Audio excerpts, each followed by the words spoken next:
We're going to get started.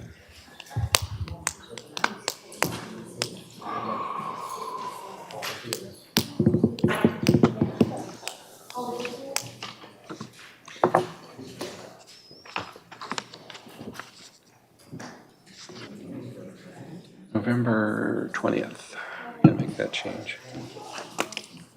Okay, I got it. You're going to make that, you're going to make the statement or what? Because we should do that for the agenda. Yep. For the agenda, Yeah. that is changed.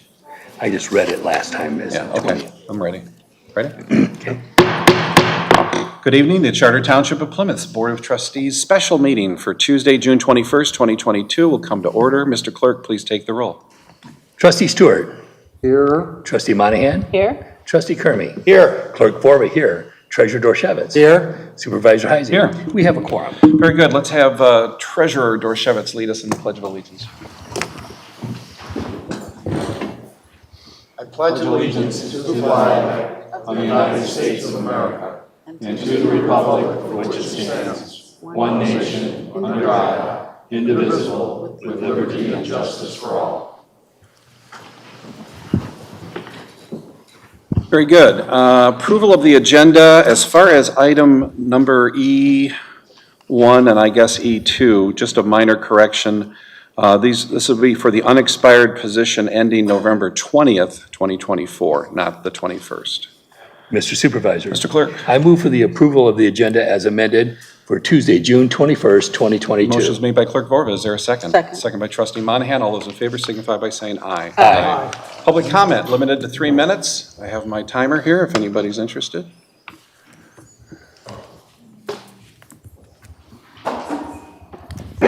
Good evening. I'm Dwayne Zantop. I'm going to talk about Dan Callahan. Dan Callahan submitted 51 letters of recommendation.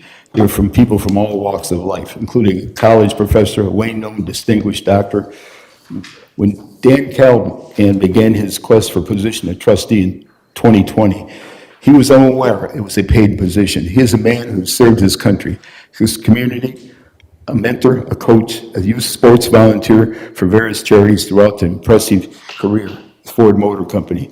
He launched 24 new vehicle trucks and auto tech teacher at community college in Oahu, and the man who led his team of engineers safely out of Riyadh, Saudi Arabia, when the airport was being bombarded by cruise missiles. He kept his team calm, none having any military experience, through 9 armed checkpoints to safety at Geneva. None of his team would go back to finish the project. Dan returned 2 weeks later. Dan is a deliberate thinker as he assesses all aspects of a problem. Dan has sat across many a Ford VP and scores of plant managers and always told them with absolute truth of TGW issues, no matter what. Dan is not duplicitous in his desire to serve as a trustee. He only wants to serve his community. It is simple, no agenda. Thank you. Okay, thank you. Thank you. Next. Thank you for having me. Ladies and gentlemen, my name is Brian Buckley, obviously the husband of Jennifer. Long-time Plymouth Canton resident. Took a stint away to serve our country as well as serve a local community in Virginia. Been a big student of political philosophy as well as poli-sci. And it is obvious whether you read our founding fathers, but especially in the Federalist Papers, that we are a government for the people, by the people. And I believe that people have spoken. A couple meetings ago, people unrelated to us, people of the community, came out in support. I believe there's 4 or 5 people came out in support of Jen after listening to the presentations. Not only that, but I think you guys are aware that the police union has come out in support of Jen. And I also believe the fire union has come out in support of Jen. I think the people have spoken. Now, we could have spent this week making phone calls, shaking hands with people, saying this is how we roll in the same circles, but I think the people have spoken that Jen should be your candidate. As well as that, I know that a lot of people talk about experience, political experience. I know that was a big question. The two greatest presidents our country has seen, in my opinion, humble opinion, are George Washington and Ronald Reagan, both of which had no political experience, little to none. I think you need to remember that in this selection. We currently have a president that has an extensive resume, and I wonder if his resume came across your desk, what you guys would say. And I believe that's a kind of scary thing. Lastly, we have a position that is not just a 2-year vacancy. You walk out in that hallway and I see your pictures on that board, and many of you are here not just for 2 years, not just for 4 years, but for many years. As a conservative citizen of Plymouth, we need this seat to be held beyond 2 years. We need this seat to be held beyond 4 years. We need someone that will sit in this seat and maintain that seat. And that is not in relation to my wife. As a conservative Republican, we need that seat to be filled and be filled for an extended period of time. Lastly, albeit jaded, I think it's obvious where I stand in my vote. But I just want to remind you that we are here for the people and by the people. Thank you for your time. All right, thank you. Anybody else at this time?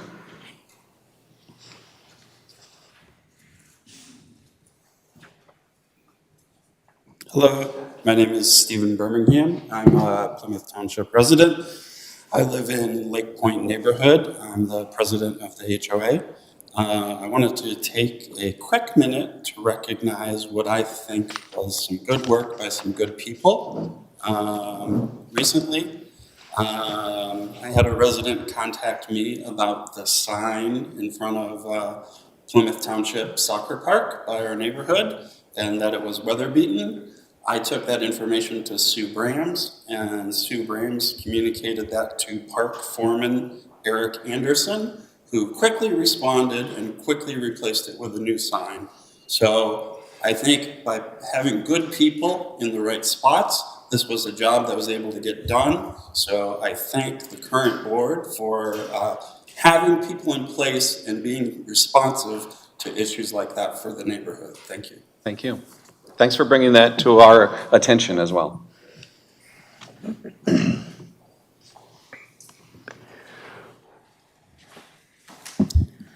Dan Callahan. I want to say thank you to the board, to all the residents of Plymouth Township.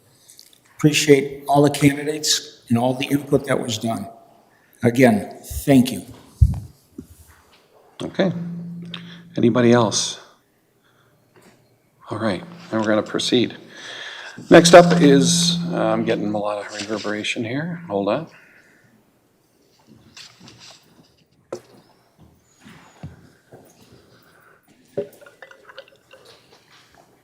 Mr. LeBlanc, I'm going to use you again as my sound check technician. Are you good? Yeah, I can hear myself better too. Okay.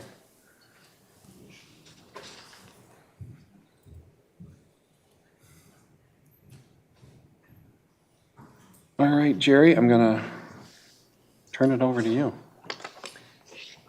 Thank you, Mr. Supervisor. At tonight's meetings, we will be seeking nominations for the position of Township Trustee for the unexpired position ending in November 20th, not the 21st, of 2024. This vacancy was created by the appointment of Robert Dorshevitz to the office of Township Treasurer following the resignation of former Treasurer Mark Clinton. Tonight, each board member will state their first preference for trustee. If none of the applicants has 4 votes on the first ballot, we will proceed to the second round and so on until a name emerges with 4 votes. At the end of each round, the person with the fewest votes or no votes will be eliminated from the future consideration.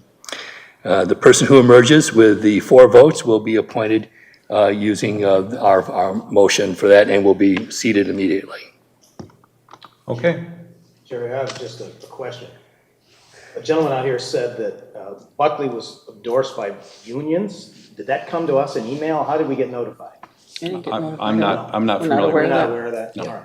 All right. Okay. You're on. Okay, we're going to start this off, starting with Trustee Stewart. Trustee Stewart, what is your first preference? Gail Gruger. 1 vote for Gail Gruger. Mr. Dorshevitz? Gail Grieger.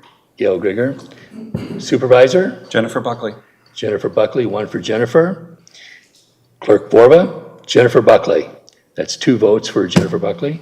Trustee Monahan? Jennifer Buckley. That's 3 votes for Jennifer Buckley. Trustee Kermy? Callahan. Trustee Callahan? According to our approved process here, Mr. Callahan is now eliminated, and the vote will go between the next 2 people. And we will. What? Yes, that's what our. No. That's the method? That's what's the right method. in there. That's what's the method, right here. No. Kevin? Stated right I thought here. we went until somebody got 4 votes. That is, but But the, it also says, Four boo. Don't go back on your word. You said 4 votes. That was in writing. right. Otherwise, it's a lie. it's right here. it's right here. I just read it. 4 votes. Yes, It's right. Okay. It's right I here. want an affirmative, 4 votes. 4 votes. 4 votes. But there's just 2 people At the left end of now. each round, the person with the fewest votes or no No votes votes. will be eliminated from future consideration. I didn't agree to that. You approved the agenda. I did not agree to that. I didn't I interpret. did not agree to that. All It right. is so easy to see through you. All right, Mr. Stewart. I move that all future nominations be closed and that all other applicants be dismissed and that the board be polled between Ms. Grieger and Ms. Buckley for the vacant trustee position. Is there a second? Second the motion. Seconded by Clerk Vorba. Mr. Vorba, please take the roll. Trustee Stewart. Joe Grieger. No, this is a motion. This is a motion to, To make this, to close? close Close the the nominations nominations to and 2 have a people. vote between Grieger and Buckley. yes or no? You can still vote for Grieger. I want to check with my senior advisor here.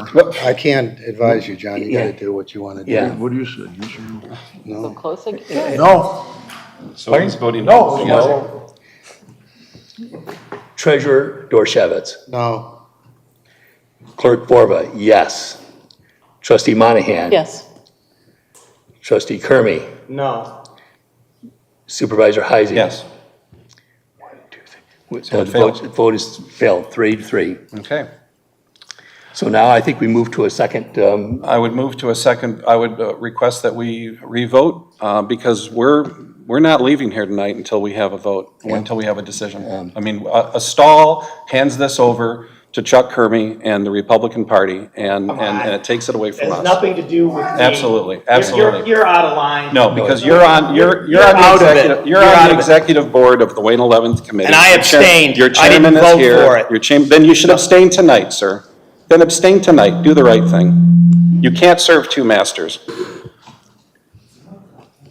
Kurt, Mr. you're out of Clerk, control. Please take the roll. Trustee Stewart, what is your vote?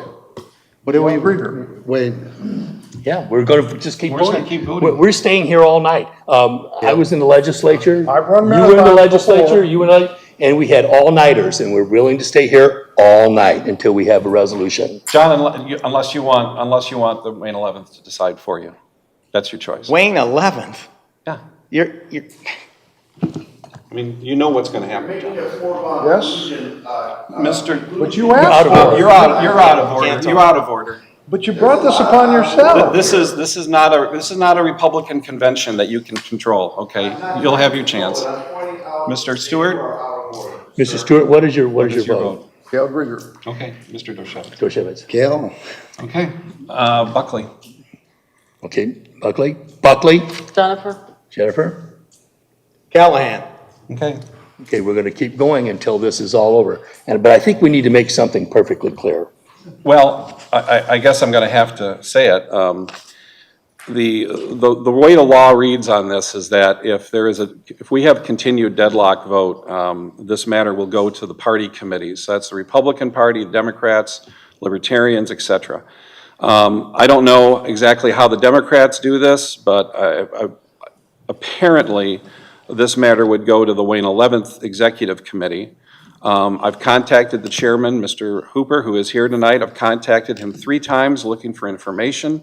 I've asked for the bylaws of the committee. I've asked for a list of the executive board members, and I have not received anything. I've sent you 3 separate emails, and you haven't responded.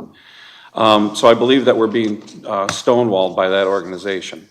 That says a lot about the lack of transparency that exists in the Wayne 11th and the fact that if we hand over this decision to them, then we're advocating our responsibilities and handing it over to a non-transparent entity, which is also organized as a political action committee. It's a PAC organized in the state of Michigan. It's a 17-member board, as far as I can tell. It is also, there's either 3 or 4 members from Plymouth Township that are on this board. The rest of them are from Livonia, Northville, Canton, other communities in the 11th District Wayne County Committee. Mr. Kermey is, as he has said earlier, is one of those members of the Wayne 11 Executive Board, which is a political action committee. I was the former secretary of that committee many years ago. I'm sure you've taken an oath of office to serve on that committee. You've also taken an oath of office to serve on this board as well. Again, tie votes, gridlock, means that the decision goes to the Wayne 11th.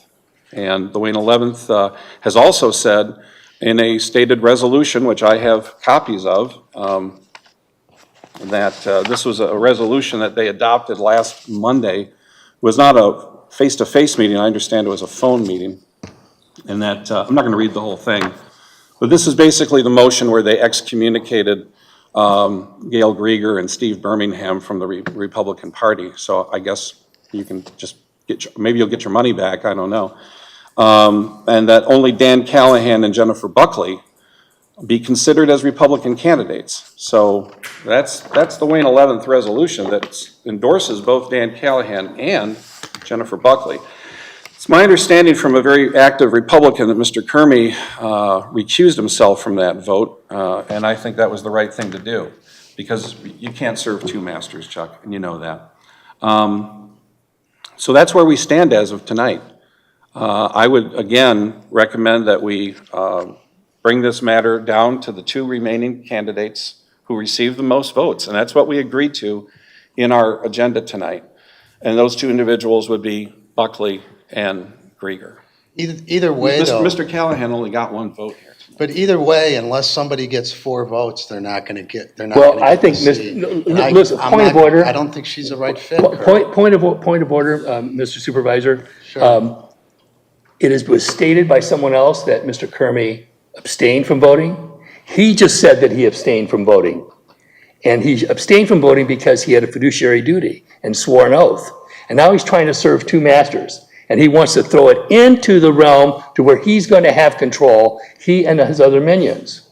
And then that is not the Plymouth Township people. That is the majority Livonia, the majority Canton, Northville, City of Plymouth, and Northville Township. That's the way it works. And he abstained because he knew there was a conflict. And he knows there's a conflict now, and what he should do as an alleged man of honor is recuse himself now, and the votes would be for 5 people, and 3 will win. Absolutely. So, Another option would be for one of you gentlemen to vote for Buckley, or for Kermey to vote for Buckley, because Kermey, we have the resolution here of the Wayne 11th. They endorsed Jen Buckley too. You know? It's okay. It's okay to vote for Jen. We're all going to understand that. We're all going to support her. We're all. I'm talking to Chuck. I mean, All right. I love you, man. That's But fine. I mean, Love you too. Is this open debate and discussion? well, it's. I'm ready to have it out. So far. So anyway. On merit. So I'm just saying that, you know, the Wayne 11th has endorsed Ms. Buckley as well. I don't think they endorsed, they said they were Republicans. Well, hold on. Let me I don't know. just go Cooper's here. back. This was verbatim from what was given to me by a Republican activist, and it matches what I've seen on social media. Among the applicants, only Dan Callahan and Jen Buckley be considered as Republican candidates. But you now want to eliminate Callahan and you want to ask Chuck to vote for Buckley. That's what I heard. That sounds, That's what I heard. sounds reasonable, yeah. I mean, Oh, that's what his. I party has disagree. said. Okay, That's On fine. merit, yeah, okay, man, on substance, okay. and let the people vote. Well, what people? You mean, it would be an election, is what it would be, right? Is that what you're saying, John? By So letting if the people vote? Republicans nominate Callahan, then the Democrats are going to elect somebody, Libertarians are going to elect somebody. They're You going to can also- nominate somebody. You Yeah, can, well, not nominate, elect. okay, fine, nominate. And you can also run as an independent. I don't know if you're aware, but you could someone could also Yeah. theoretically run as an independent. So How what? do they do that? They just get the signatures? I think they need signatures, or they need to They need to do something, but Yes. I've researched it Independence. many years ago when I was in a similar situation. Or they could do a write-in, right? Yeah, There could that be never worked. but write-in could work. But right now, we're faced with a deadlock. The deadlock goes to the Wayne 11th. Mr. And, Kerr, wait a and the minute. Democrats and the and, Libertarians. yeah, The deadlock goes to an election. no, it doesn't. No, Yes, it no, does. It goes to who you want, Mr. Kerman. We No. don't even know. Jerry, And I'm talking. you are out of No, line. no, no, You're I'm talking right now. scrambled up. No, there's no scramble here. You recused yourself in that last vote because you knew there was a conflict. It's an obvious conflict. You can't serve two masters. And we don't even know if Callahan's Twisty. going to be their candidate. He Twisty. could be. Stop it. I've got the floor. They might, there's no reason they have to appoint Callahan. They could appoint. He could be a Trojan horse, as somebody far else. as we know. And he could appoint They somebody could else. appoint Xantop. Yeah, so we don't know what these people, the majority of them are not members of the Plymouth community. That's what's going on. This is a fix by Kermie and his cohorts to have a fix. The most direct speaking guy up here. I didn't fix anything, Jerry. You must have fixed it in your mind. So what do you think's going to happen, Chuck? If we deadlock, this goes to Wayne 11. Yes Goes or to no? the election, right? No. It goes to Wayne It's 11. not true, Chuck, and you know that. No, It I goes to don't Wayne know it, 11. so explain Okay, it. no, I'll be happy to. Then it goes to the Wayne 11th Executive Board, which you sit on. That executive board, by law, you're now given statutory authority under state law. As a result, you guys have to select a nominee. You will place the Republican nominee on the November ballot. There's no primary. That's the primary. Right. So Okay. it goes to an right. election. Okay, that's You an said election. No. That's an Chuck, election in Chuck, November. The election is in November, and you and the Wayne 11th are going to appoint who you want as the Republican nominee, the Republican standard bearer. The Democrats and the Libertarians will do the same thing. But Voters will choose. But we're out of the, yeah, and they'll probably choose a Democrat. How's that? Oh, really? In yeah. this time, in this yeah. town? I don't believe it. The path that you're going down with your candidate, and that's the beginning of the end, just like you had in Canton, okay? Just like in Canton. Beginning of the And if end. you don't think that we're being targeted by the other parties, the opposition, you're out of touch. I think our voters are smarter than that. Well, there's only one candidate for the trustee position who stood up here and said, I voted for each of the 6 of you Republicans. Yeah. Well, we don't know Only what one candidate the other people may have who done it. stood up here and said, I voted for each of the 6 of Yeah, his you. point is correct. How do you know the other ones didn't? I know Mr. Callahan didn't vote for me, and he was my first choice, so, initially, so. My statement stands. We're gonna Only be one person stood up here and said, I voted for each of the 6 of you Republicans, Okay. 2 years ago. Right, so I think help me out with somebody, that. Chuck, I think you need to do the right thing here and support the person who has the most votes, who has 3 votes already. Your guy only has 1 vote. Jennifer Buckley is endorsed by the Republicans. She's supported by them. Mr. Callahan has fought the good fight. I appreciate his efforts. I appreciate your efforts, Chuck, to stand up for him. But at this point, we as a board have got to make a decision. It's our job. We cannot pass this on to political parties who are going, when are they going to do this? Where? In what city? Smoke-filled back room? I mean, a smoke-filled room at a bar, at a restaurant someplace? Where are they going to do this? Where are these votes going to be taken? Yeah. The Democrat Party, the Republican Party, the Libertarian Party, we're abdicating our responsibility to them. And that's terrifying. I'm sorry. I don't want our nominees decided by majority people who don't live in our community. That's what will happen. 17 members of for example, the 17 members of the Wayne County GOP, Wayne 11 GOP, as far as I can tell, because I don't have the updated list, either 3 or 4 of them live in Plymouth Township. We're handing that decision over to them. That's not right. It's not democratic. It's not fair. And it's not fair to all these people who have shown up here, who have complied in good faith with all of our requests. And we're going to say, sorry, not good enough. We're going to let some guy from Livonia decide. That's not fair. Kurt, was this the same language from last week? Yes. So you guys agreed to it last week. And the way we interpret it is, you would go round and round until you got 4. Which is what we did. Which is right. what, well, yeah, and I just introduced a motion to short circuit that because you guys says right here- disagreed with what's clearly in the agenda. The agenda The calls for agenda says that elimination. the person with the lowest name is gonna drop out. And what's it your- said at each round, the person round. with the fewest votes or no votes will be eliminated from future And you've agreed consideration. to it. You agreed to it last year, You last month? last week, you agreed to it this week. Yeah, so- And then now we voted down a motion to that effect, so we can go back. I'm But just we had 3 asking. people up here that interpreted it the same way I did. There's 3 of us. I think Well, Bob did yeah, and apparently, John. John's okay maybe- with. John did, but we So- haven't heard from Bob. So maybe it was Did you interpret confusing it this way? writing. It's, So I'm asking you to do what you asked How would you Chuck to like do. to- I would like you to change your vote to Gail Grieger Then- on the basis of merit, because Okay. the policy, the best policy on the basis of merit is the best politics. Okay. And you know Aren't you- that, because George Romney and Bill Milliken preached that for 20 years as our only 2 governors from Would you- 62 to John- 83, and Republicans. John, would you be opposed to a vote just between Grieger and Buckley? Why not do that? You can still vote for Gail. Bob But and what I are you changing losing our out of vote. it? Well, you're not, does- you lose nothing. You're gonna We vote are for not Gail no changing matter our, what. and I'd like to. But what's gonna happen though is if we keep going down this path tonight, your vote's never going to count. It's gonna go to the Wayne 11th. It's going to go to the voters. Wayne 11. Why do you keep saying that the voters are not going to have a chance to vote in nominations- November? Come on, Wayne. Chuck, you're dancing on a pin there. No, know you it. are. You're gonna get out. Anyone any of these people could get on the ballot You, in November. Oh, so. All 9 of You them. could appoint whoever you want. There's no right? primary. That's even Right, better. there's no primary, so all 9 could be on the ballot. That's not the way it works. Mr. Kermit. they No, could. that's not the way it Mr. works. Kermit. They could vote as they could sign up as independents. Oh, come on. Mr. Kermit, you have already showed that you knew Come that it on. was a conflict. You abstained from the Wayne 11th one. You guys are That's the truth. over-lawyering me. No, no. Did you or did you not abstain? You said you abstained. You That sounds like a court. You abstained. You Because abstained. You know there's a conflict. You know there's a conflict. And you're gonna there leave- is a And conflict. you're going to influence It's the a legal situation. conflict. I think, Chuck, the thing to do tonight is that for the honor of this body, this board, you have a choice. You can vote for Buckley and it's over.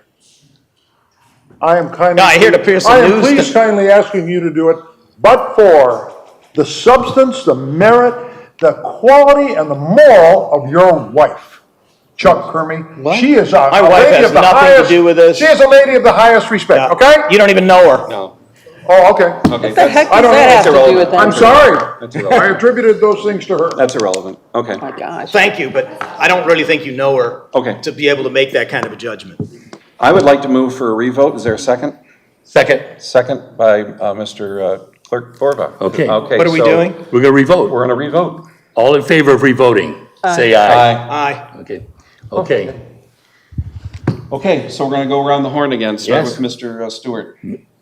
Why have Trustee we Stewart. violated, We haven't violated anything. we have violated the 45-year rule as a lawyer in family law and child custody cases, All right. that you never bring children to court or to a session like this under 12 years old.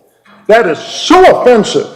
Oh, stop. But your child You? psychologist will tell you that is Attacking morally Buckley. wrong. Oh, for the love Okay, of stop. God. For the love of I God. sat on the House floor for 6 years, sir, and we had my children, then my children should have been excluded because I brought them with me all the Under time. 10. Oh, yeah, they were. Yeah. Okay. Well, John. that's bad parenting. Okay, all right. Trustee Stewart, what is your vote? What's your vote, John?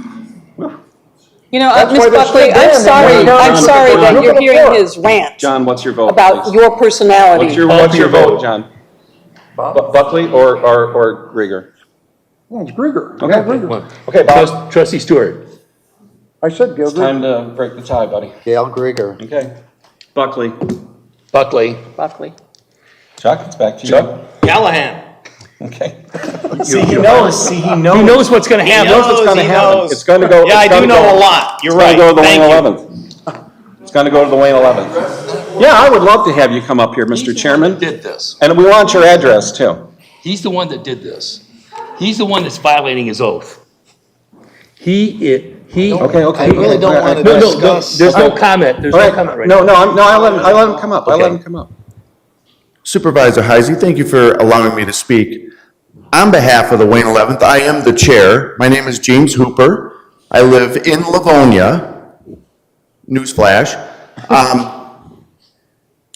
We, as the Republican Party for the Wayne 11th, which incorporates Northville, Plymouth, Canton, and Livonia, have a fiduciary responsibility to the Republican Party in that area.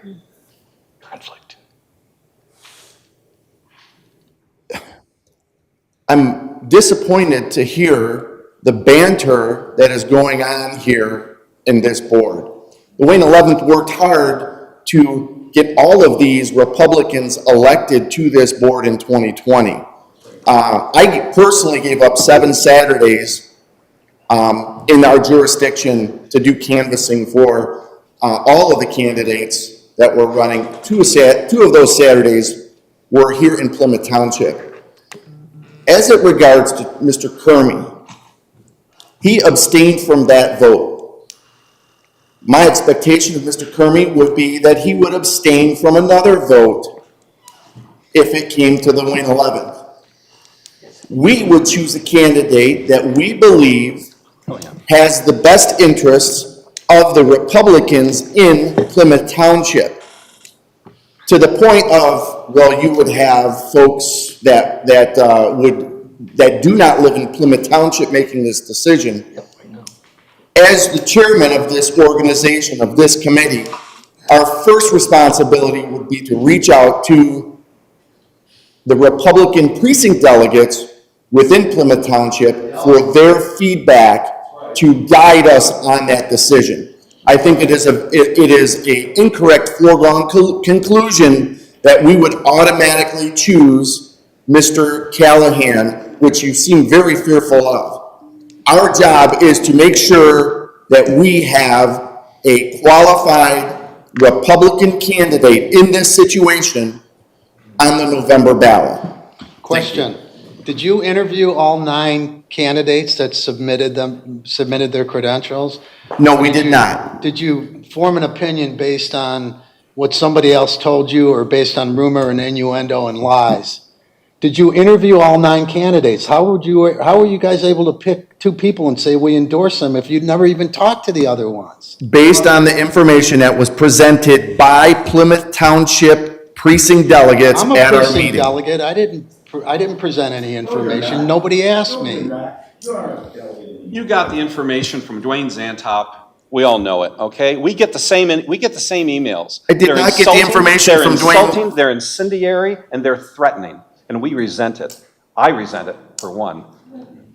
Threatening? What happened? Supervisor, you seem very resentful. I will give you that. Thank you for your time. Thank you for...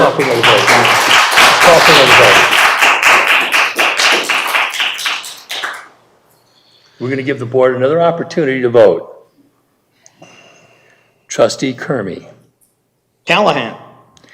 Trustee Monahan. Buckley? Clerk Forva. Gail Greiger. Supervisor. Buckley. Wait, Barbara, did you say Greg? I said Gail Greiger. Grieger.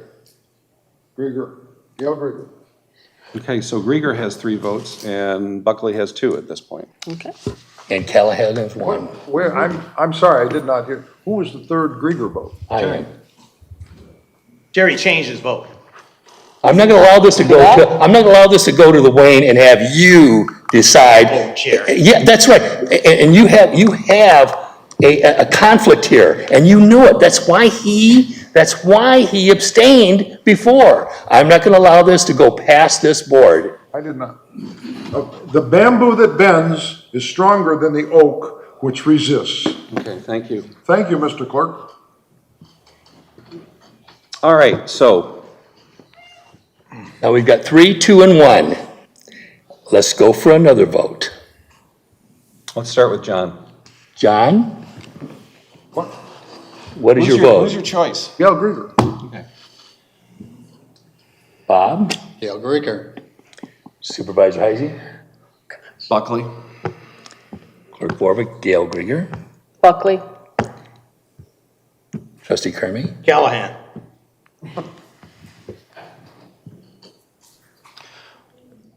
Well, under the rules that we established, I thought, in the beginning of the meeting, the person with the lowest vote should be excluded again. It's the only way to do, the only way to break it's the only way to break it. I mean, if you're interested in making a decision by this board, or if you're just interested, it comes down to, do you want to make the decision here, or do you want somebody else to make the decision for I you? want us to make the decision, Okay. but I don't, Then we need a vote to eliminate Callahan. Because that's what the rules are. Then Callahan needs to drop off, and again, he has fought the good fight. I'm not knocking the man, he doesn't have the support. There's only one of us on this board that supports him. Well, we got a I mean, 3-2 we gotta- plurality right now. Well, I mean, we gotta break the tie. So I'm gonna make the motion again that we move to, I wrote it down because I was afraid this would come to this, because just the gamesmanship here is just horrible. I move that all future nominations be closed, that all other applicants be dismissed, and that the board be polled between Ms. Grieger and Ms. Buckley for the vacant trustee position. It's a runoff, folks. That's the way it works. Happens in That's the way it life all works. the time. So I make the Second. motion, clerk supporter is gonna second it. Mr. Stewart, let's call the ball, man. Okay. We gotta make, you can still vote for Gail, but we gotta make a decision here. What is your vote, yes or no? Yes.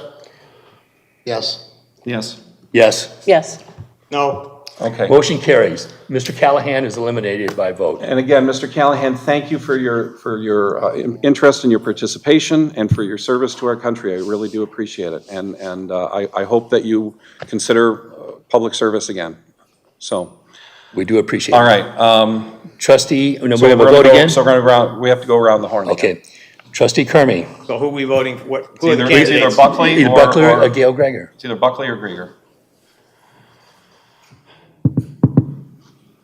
We can come back to you, Chuck, if you Yeah, want. you come back to me. All right, let's start with John Stewart. Gail Grieger? Grieger, Buckley, Buckley? Buckley. you have two choices, Chuck, come on.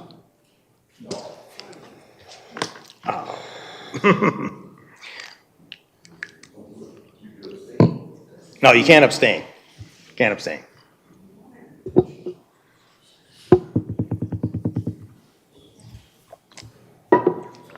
Just remember your not- party. That's not, just remember what? She's endorsed by Wayne 11. It's not gonna, Has nothing to do with party politics. It has to do with integrity and what people are really representing. So, okay, so let me, can I make a pitch for Jennifer Buckley? I mean, she's a veteran, she's a Gold Star widow, her husband is a Hold on a minute, Marine, you're I gonna mean- start advocating. Well, no, I Okay. mean, you were doing it too, so, I mean, Chuck, you've seen everybody's resume, and she's supported by the Republican Party, should be a great nominee for the party. I'll certainly support her, and I would hope you would too, and we'll all be on the same team. why don't Vote you, is yours. why don't you put her on a committee, give her some experience, she can No. run in 2024. I don't want today to be, I did not want to have to speak about any candidate in either way, but I have no idea why you won't agree to that. I think. Common she- sense, rational and reasonable. We have the thinking. call, we gotta call the question, Chuck. I'm sorry, John, what were you saying about agreeing to what? I don't know, there was a discussion about appointing somebody to a board or commission or something. Okay, so. the call is Why to don't you get you. her some experience? The call, Let's get it over with, Chuck. Call is to you. She was a disaster. So you want to create, this creates great division. No, we have a motion on the floor, Chuck, you're not complying with the motion. The motion is between Buckley and Grieger. You have to cast a Above all, vote. you're a free man and you don't have to vote. No, you can't. You got to vote. You got to You vote. have to No, you vote. don't. We don't do that. We don't do that here. You got to vote. Okay, man.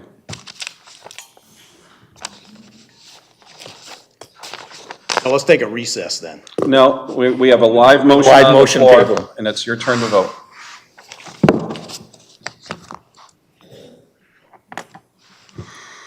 Got me boxed in. Well, Good move. I'm not, we're not trying to box anybody in. We're trying to expedite the process and make sure that we have the say and not the political parties. We want this person, and it's It's been a 5-1 vote to make it between these two people. Don't get on your phone, don't get on your phone. Are you texting Xantop? No, I'm not taking. Come on, man, come on. You know what? You're out of control. Well, no, I mean, it's no Xantop on there. Get off your cell phone. You make a vote, man. We got to vote. You're on yours all the time. Vote. I'm not casting votes on it. There's an open vote on the floor. So if I abstain, You have to give a reason. Yeah. Wait, I agree. you could. Well, Then Staying out of this. Then it becomes 5 votes, 3 wins. Yeah. no, it doesn't. Yes, takes it does. 4 votes.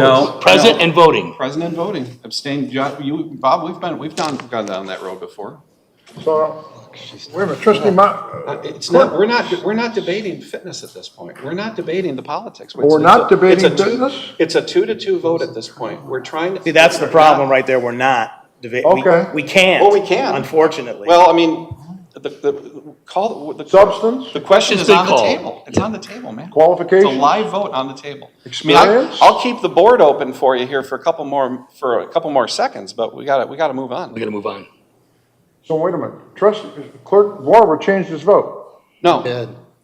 he changed it back. Yeah. So there are Changed it 3, back. There's There's 3 3 votes votes for for- Buckley. no, there are 3, but you, Bob and I are votes for Grieger. No, I changed No, my he changed vote. his vote. Oh, you did change? Yes, I did. Yeah. I see. So that's why we're in the I box. hear you. No, we also had a motion after that to Right. basically to close debate and to make this a runoff between the two people. And it passed legally. And it passed legally. So Chuck, you gotta make a decision. It's the first time I ever couldn't answer like that. Well, I will be glad to vote to allow you to abstain. No. there has to be a I- reason. If he abstains, then they have 3 votes, and that's a majority of the 5 left. No, you gotta have Yes, 4. John, that's math. Yeah, you gotta have 4. There's going to be No one is elected unless It you does have say 4. there's going to be a motion. You're right, it does This say is not, 4. we're not, sorry. And Jerry is flip-flopped. There is going to be a motion after this. This is the poll, and then there's going to be a motion. You really to- want- So what's the choreography here? You really want somebody that has a minority of the votes on the board, or 3 votes. You want somebody to be appointed that only has the support of 3 people. That's the law. If he No, abstains, no. it's 5 votes, then it's 3. And then there's going to be a motion. It's right. Really in there. wanna do that. There will be a motion that has to be. The question is, do you want it to go to the Wayne 11th? You want to go to the political I parties or don't, not? but we have not had the opportunity, if we're gonna talk, We've had I mean, plenty we of gotta- opportunity. then let's talk about the candidates. We've had Let's plenty. talk about the candidate. We've got about all of their information. We've gone over and over it. They came up here and spoke. They were all very eloquent and very nice. I like all of them. I think they're all very fine people, but the vote is yours. Jerry, Mrs. Buckley said she wouldn't uphold her oath. Yes, she would. She said she would vote her conscience. She We said she always would vote our not- conscience. She attacked the public schools. What else did she do? Listen, she has a right. She's not fit. She had, wait a minute. I homeschooled my children. Are you saying I'm not fit? I homeschooled my You did children. not attack yeah. the public schools. you My reject the kids happen public to get schools, a the good private education in the park. The vote is yours. OLGC, K-8, charter schools, Call for order. homeschools in this area? Call for order. All right, stop. Chuck, Vote. you got. She's not you're fit, creating. Jerry. See, and the Wayne 11. We're not supports gonna it. have any discussion, is what you're saying, You've got, the vote is on the floor, and the vote is yours. and the discussion is closed? You can For this ask a vote. reasonable question or something, but we're not going to start. We've heard There's some no other- debate. We've heard some other stuff here tonight that's not relevant, as you know, Chuck. Yeah, So. so vote. How can you vote for somebody who won't uphold the law? She didn't say that. She did too. She did not. What she said she would vote her conscience. That's what Which she is said. Yes. voting on, No, it's not. you're a lawyer, We're Audrey. following the law. Let's go. What is it that you don't understand about those words? I wanna hear more. Chuck, the vote is yours. I haven't decided Okay, yet. let him go. Let him go. We can stay here all Stay here night. all night. Okay. Yeah, we got plenty of time, although we have 3 vendors here for trash hauling. Well, Well, you know what? Why don't we? I'm sure okay, they've been to some No, we're not exciting going movies, to. and we're not. Can't We're not table going it till after? And we're not going to recess or anything like that. We're voting. Live vote. We have a motion on the table to choose between between two candidates. And so we've. We've winnowed the 9 people. 1, 2, 3, 4, 5 people have voted. We've winnowed We're the waiting 9 for your people vote. down to 2. And the board is open, Chuck, and you have to cast a vote. And that, I know it's not easy, but, you know. you And we're got- you still have to do the subjecting right thing. children under 10 to this debate. Okay, just. That's disgraceful, Yeah. disgusting, immoral, Okay, and shh, unethical. okay, everybody. Okay. Immoral. All right. John, Ought stop. to be ashamed John, of yourself. stop. Chuck, you're perpetuating this, man. You gotta stop this. You can stop this. John, your yelling isn't helping. Terrible. Everybody shush. Absolutely John, terrible. Chuck, stop. Make it stop. Make it stop, Chuck. He is losing his mind. Stop. Make Chuck, the stop. vote Chuck, is yours. make it stop. You can stop this, Chuck. Bring it on. You can stop this, Chuck. We're adults in the room. Chuck, the vote is yours, Chuck. I know. Okay, he knows. That's You're why having a I'm, lot of fun with this. that's why I'm contemplating it.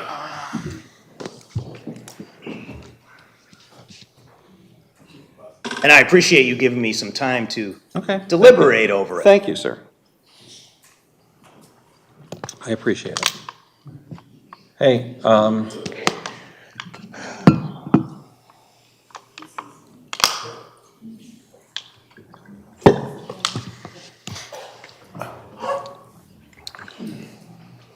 you play music on your computer?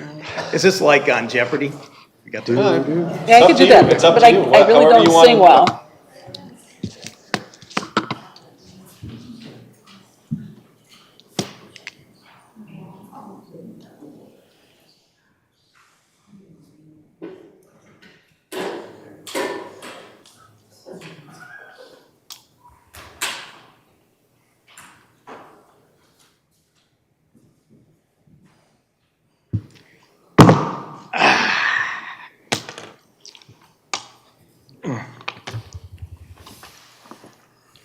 This is not that hard. I know, I'm not as smart as some. Everybody needs their time, Jerry. It's okay. Why did you change and change back? This is called sausage making. What about Bob's point that we're appointing someone with 3 votes? This We're is, not. You this is, have no one with intellectual honesty. this is, We're not He would be appointing the that. That would- fourth, it'll- John. It forces me into the box of making the four. There still has to John, be a motion after. There'll be 4. There'll be 4, John. You still have to have a motion after this.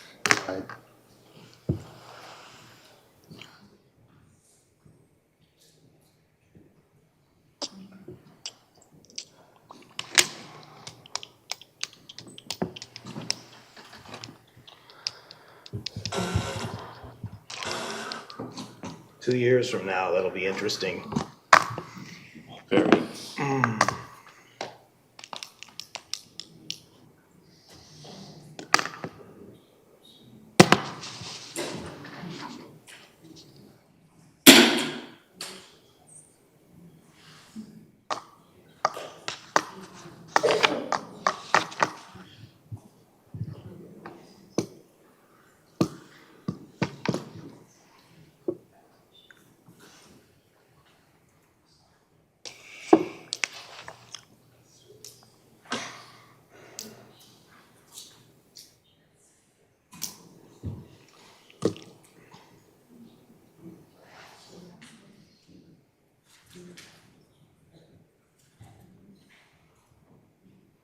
What I did on my summer vacation started today, right? Would you like me to go get you a pizza or something, Chuck, while you think it over?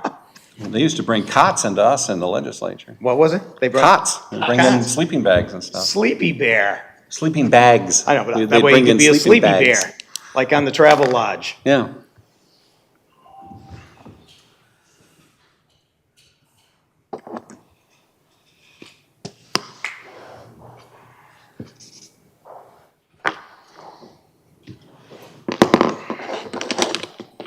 Okay.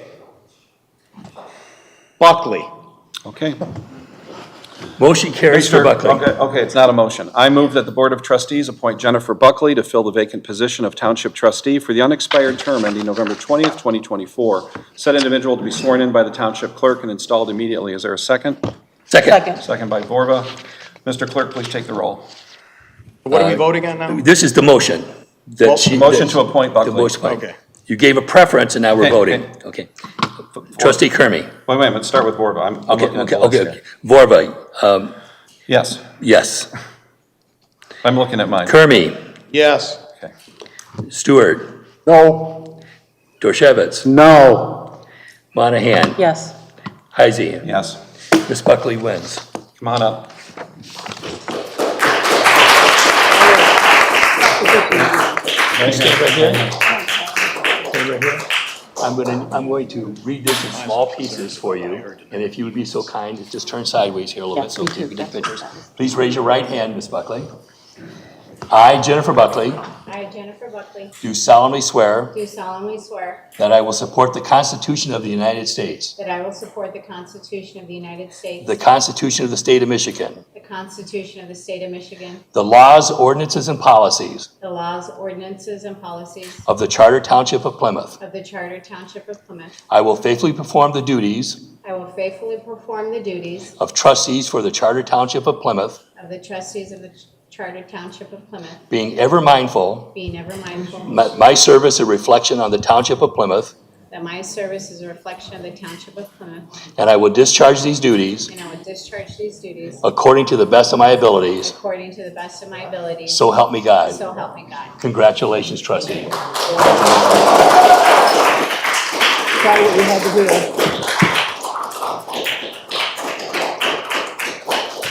Ms. Buckley, if you'd be so kind, Ms. Buckley. Ms. Buckley, Oh, we're yeah, gonna you sit get up to here. see You're the, up here now. We're right up here.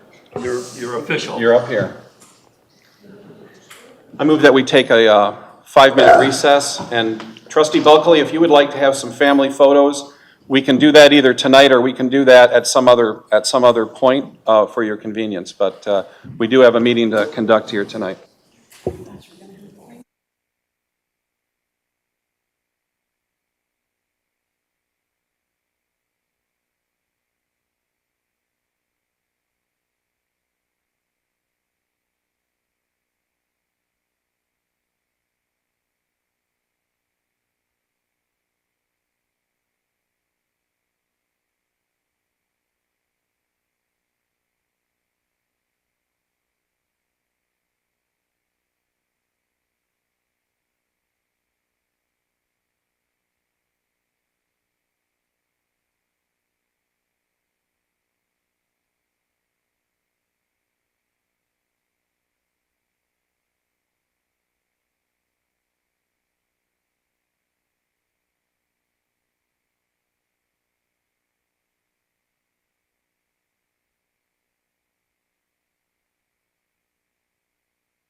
Live, TV?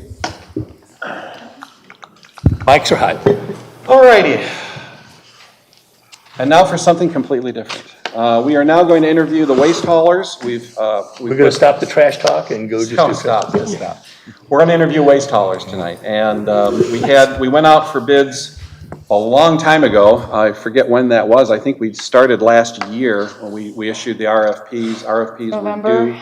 We did that in November. RFPs were due, I believe, in April. Since then, you all on the board have received hard copies or have had access to hard copies, as well as electronic copies that have been forwarded to you weeks and weeks ago. We also have all those links tonight on there for your edification and also for the public to look at. We are not voting on anything tonight. My goal would be to have a vote at next Tuesday's meeting, and then we would authorize the township supervisor and the township attorney to negotiate the terms and conditions of a new 5-year contract that would be presented for the board for final approval at a later date. So you're going to have, additional bites at the apple here. But tonight we wanted to make sure that this is a very fair, open, and transparent process. And so we wanted to bring the waste haulers in here to to do an interview and also to present their case to the board. I'm going to ask that each firm do 30 minutes each. We're going in alphabetical order, so we're going to be starting with GFL, then Priority Waste. Who's here from Priority? Well, you guys are, okay. And Waste Management is here, okay. I was looking for Ruthenberg, he's usually everywhere. So again, we're going in alphabetical order.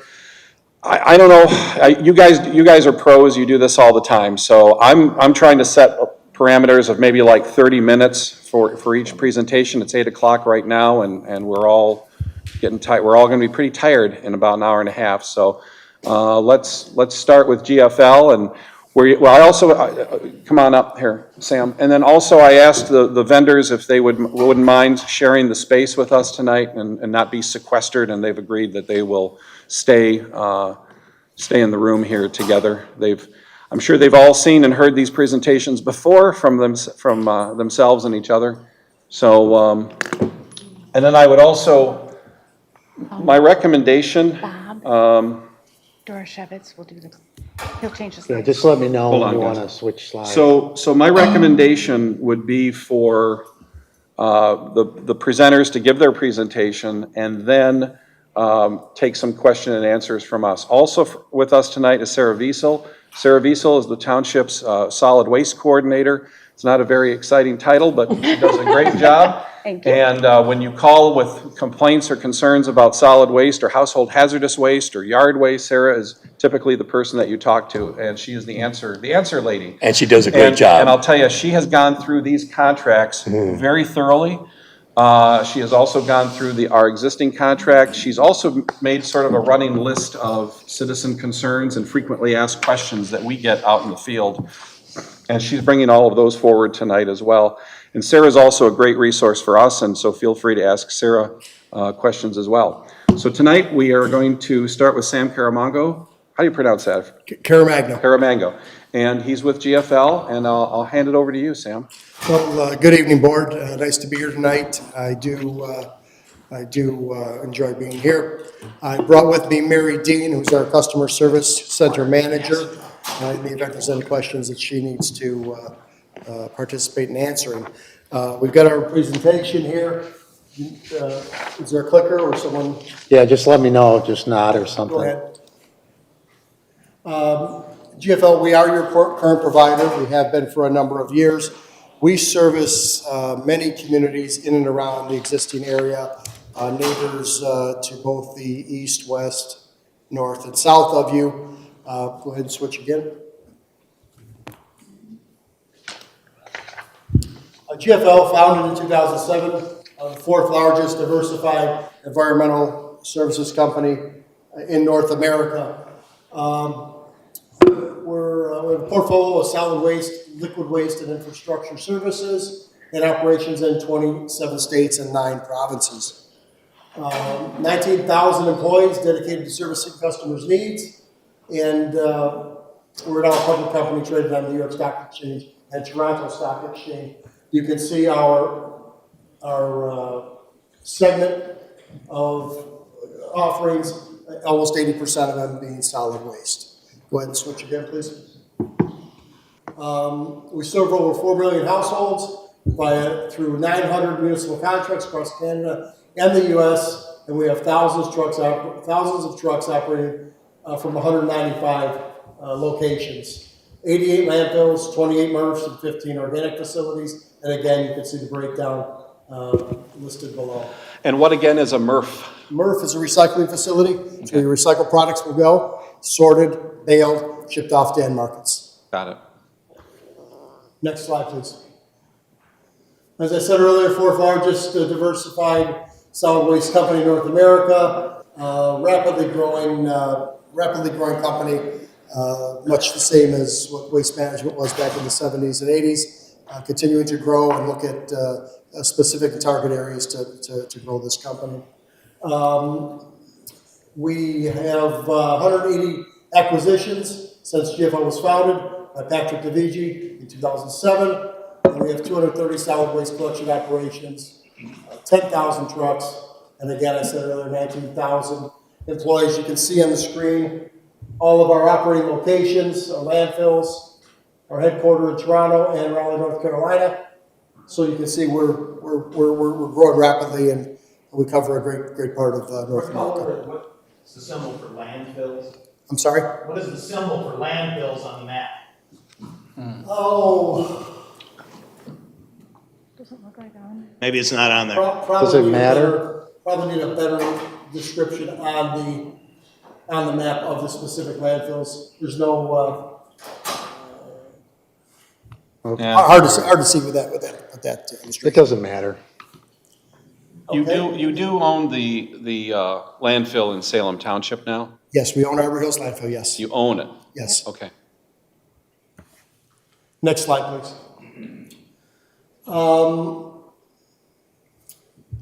We have a commitment to providing sustainable solutions.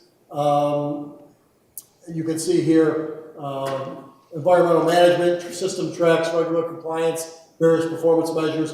We're well positioned to adapt to environmental regulatory changes given all of our scale and sophistication. We're starting to emerge into CNG trucks,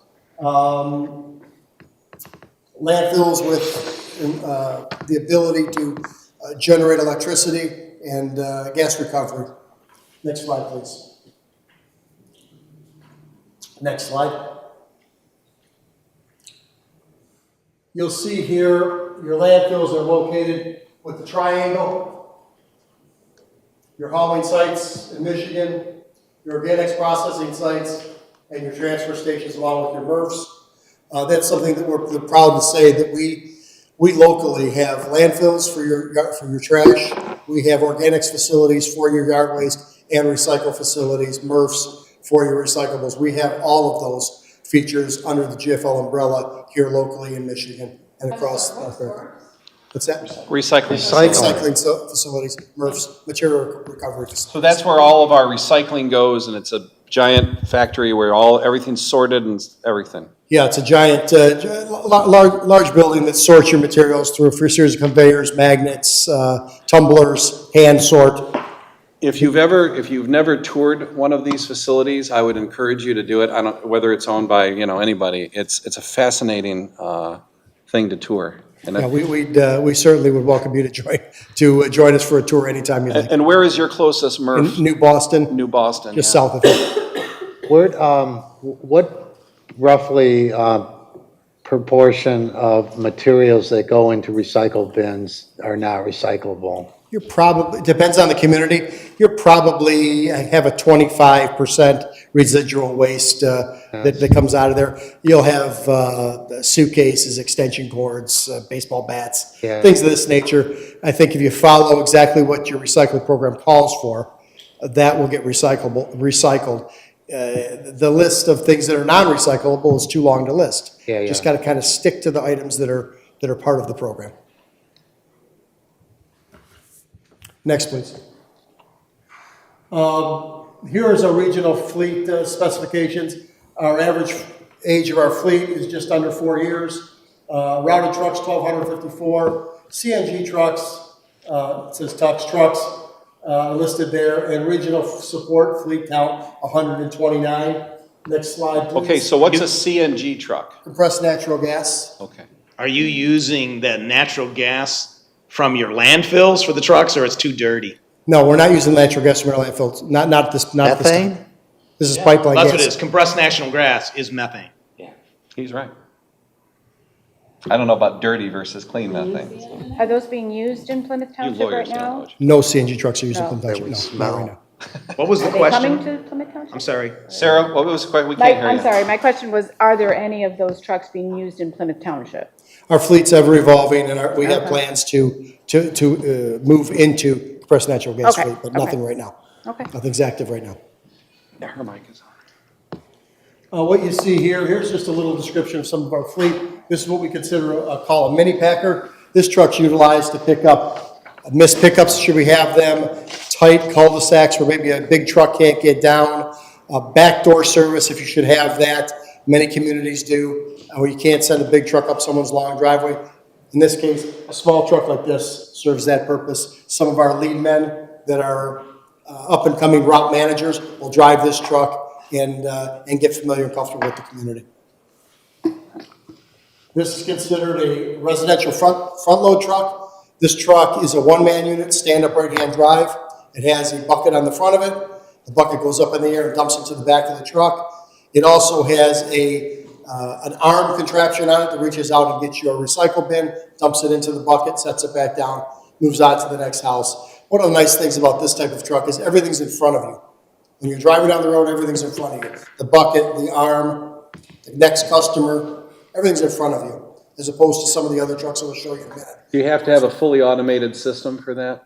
You do not. That truck works both. That's another convenient part about that truck, is it will grab the container, the cart, dump it in the truck, and if there's an extra bag, chair, box, you can get out, throw that in the bucket as well, and move on. No need for a second truck to come by in many cases. So again, we're going to hear certain terms tonight, like automated versus semi-automated versus fully automated, and we're talking about trash cans in this case. Yes. And like right now, Plymouth Township is considered a semi-automated because we have recycling and we have a bin for recycling, but we don't have a bin for trash. Yeah, semi-automated, and even if you had a cart for each, you're still relatively semi-automated, because unless you're going to limit your trash to cart only and never allow anything outside of the cart, you're still basically semi-automated. Okay.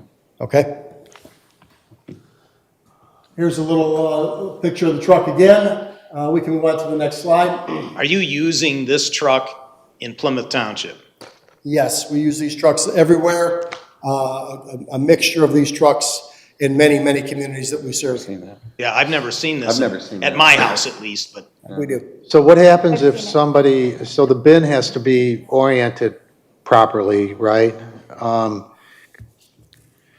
Yes, is We're the looking answer. at it right now. Yeah, Just yeah. like I mean, recycling, just like this- our Sorry, recycling Sarah. now. Yeah, yeah, Yeah. yeah. Placement of the bin by the residential homeowner is very important. You know, you have to have access to that cart. Many times when you have one cart, it's not a real problem. As long as that cart's not next to a fire plug, a tree, a car, or anything else that it can really not allow good clearance by. So it When you doesn't- have a two-cart system, it's very important to have the two carts separated. You can't have them butted right against one another. They have to be separated, or you take away the whole benefit. much of the automation. Then you have to get out and move the cart, and then you take away the true efficiency of automation. Hope that answered your question. It did, thank you. My wife says I always put it out backwards because I can't get the concept of this side towards straight. It says right on there. I know it does. Okay, Open next to slide, the- please.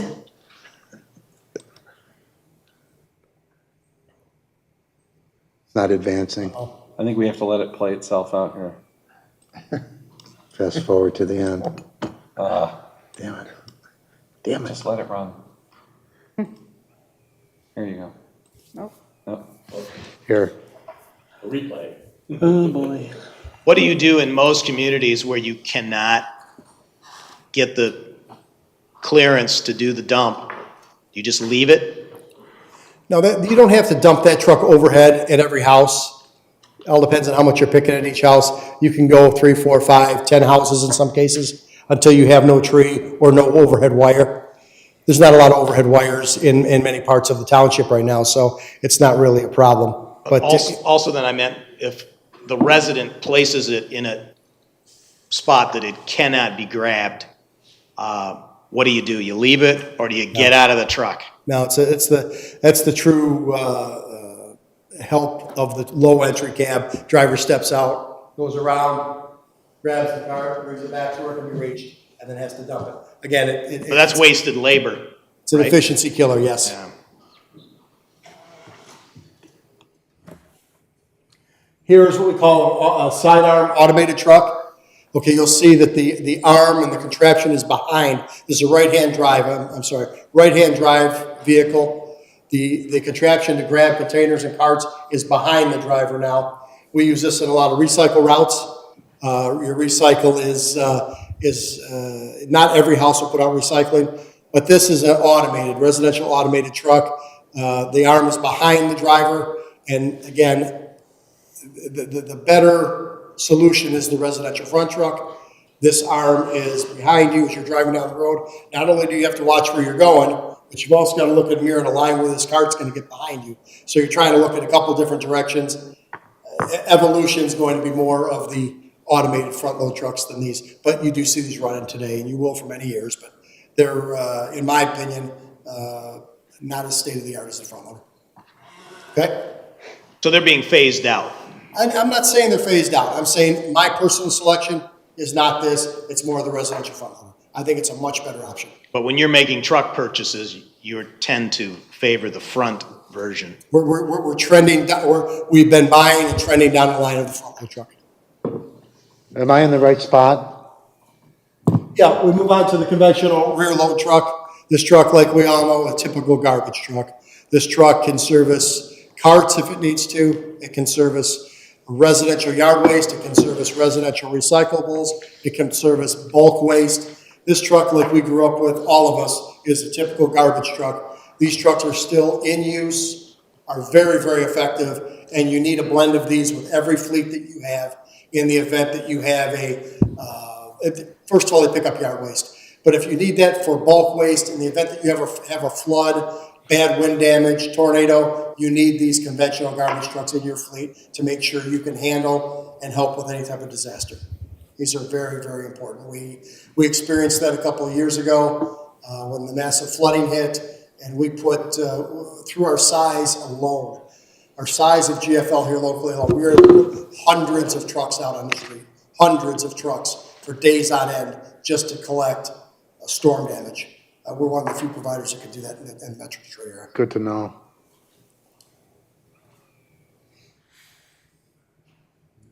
Next slide, please. Oh, Let's it's get doing the more same thing. video slides here. What slide number is this? Yeah, it looks new. This talks about our landfills, and as Kurt mentioned earlier, do we own a landfill locally? Yes, we own Arbor Hills Landfill at 6 Mile Road and Napier Road. That is a GFL landfill. We also have recently opened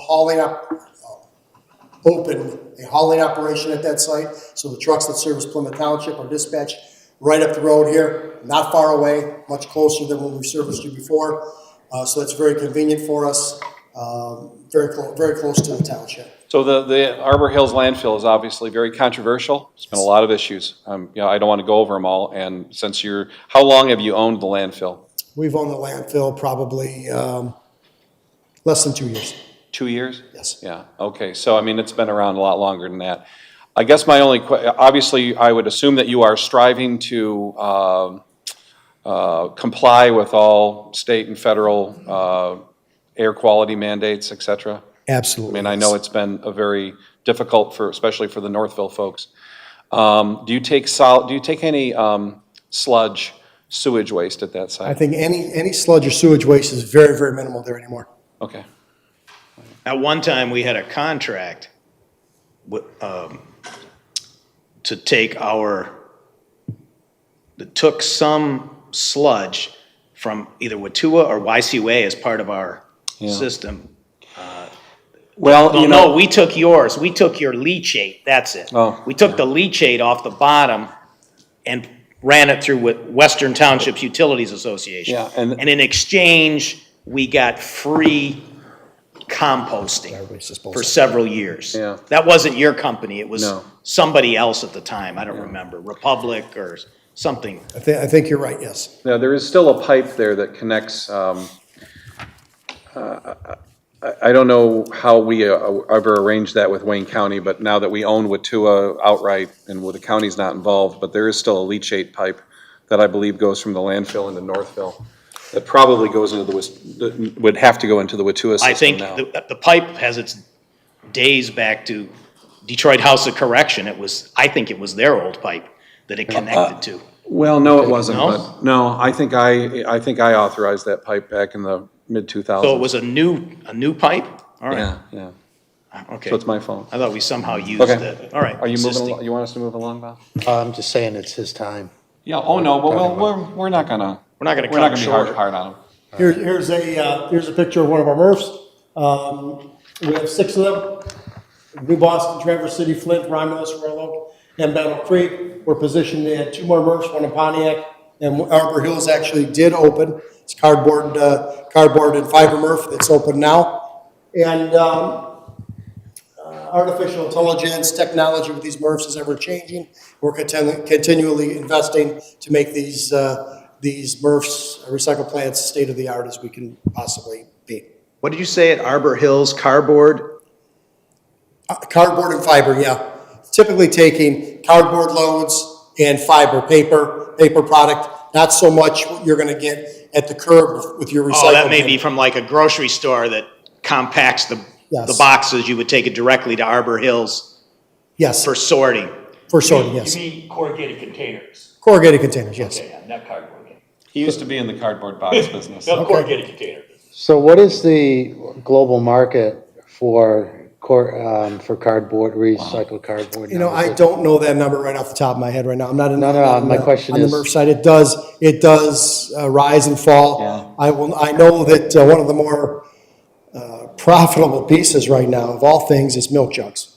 What is it? And I don't know Milk why, jugs? but they're off the charts, market value, just off the charts. Plastic High-density milk jugs. polyethylene? Plastic Yes. milk jug? Yes. Very high return. on So investment. the question was really, because a couple of years ago, I know there was a lot of downward pressure on the market for recycled materials, particularly papers, but that seems to have stabilized now. It has stabilized from what I know. I know when China, the China sword, they really came down hard on contamination Yeah. and wanted a product that was so clean that it was all virtually impossible to give them a product that clean, and it threw the whole market into a turbulent state. So it has stabilized, to answer your question, yes. Okay. Well, Bob, there's this company called Pratt Industries that has built 12 recycle corrugated box manufacturing facilities, mostly in Ohio and Indiana. Pratt, P-R-A-T-T. Yes. Huge investment over the last 2-3 years.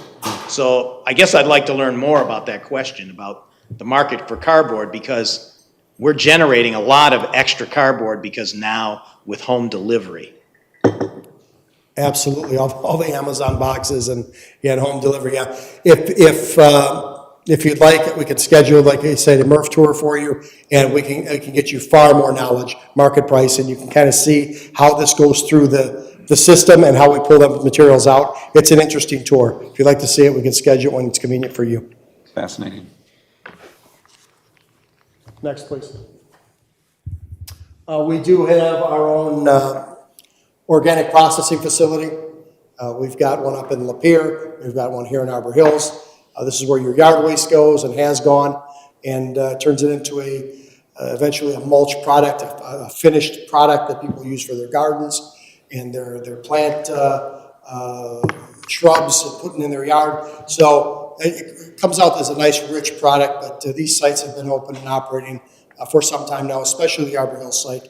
We take a lot of your product there. Where's the end user of that product? Scott's uses some of that product. Scott's lawn fertilizer We sell to many users of that product. They mix it with topsoil. They generate a lot of product with this. Can residents get access to that Yes, they can. for a price? A price, some communities like to take a load periodically, I mean, a load, like a truckload of it, and dump it somewhere and allow people to use And it. do we do that? We do that, We yes. do Plymouth that, Town yeah. does, yes. Plymouth How Township many does- times a year do we do that, Sarah? Just during the growing season, so we start in like April, late April, and we go until like end of June, mid-July. It's free to residents. They pick Yeah. it up at the DPW on Port Yeah. Street. Correct, yes. We This should is where probably- we purchase it from. Does it go Arbor fast? I Hills. mean, or should we advertise that more? The commercial guys will It come goes and take it. fast, yeah. I hope not. Oh, gosh. Okay, It can go fast, yes. yeah, all right. We'd have to increase budget. Oh, no. If we ever. No, we're not. We've got 95 plus residential contracts in Michigan now, throughout Michigan, 85,000 homeowners associations and subscription customers. We service over 1 million homes a week, and business-to-business customers per month, 65,000. You can see from the screen here that we have a pretty dominant footprint in the Detroit metropolitan area, as well as up north. We've had pretty substantial growth in northern Michigan, and we continue to grow and continue to look for opportunities. Next, please. This is one of Mary's people in the customer service center. Mary has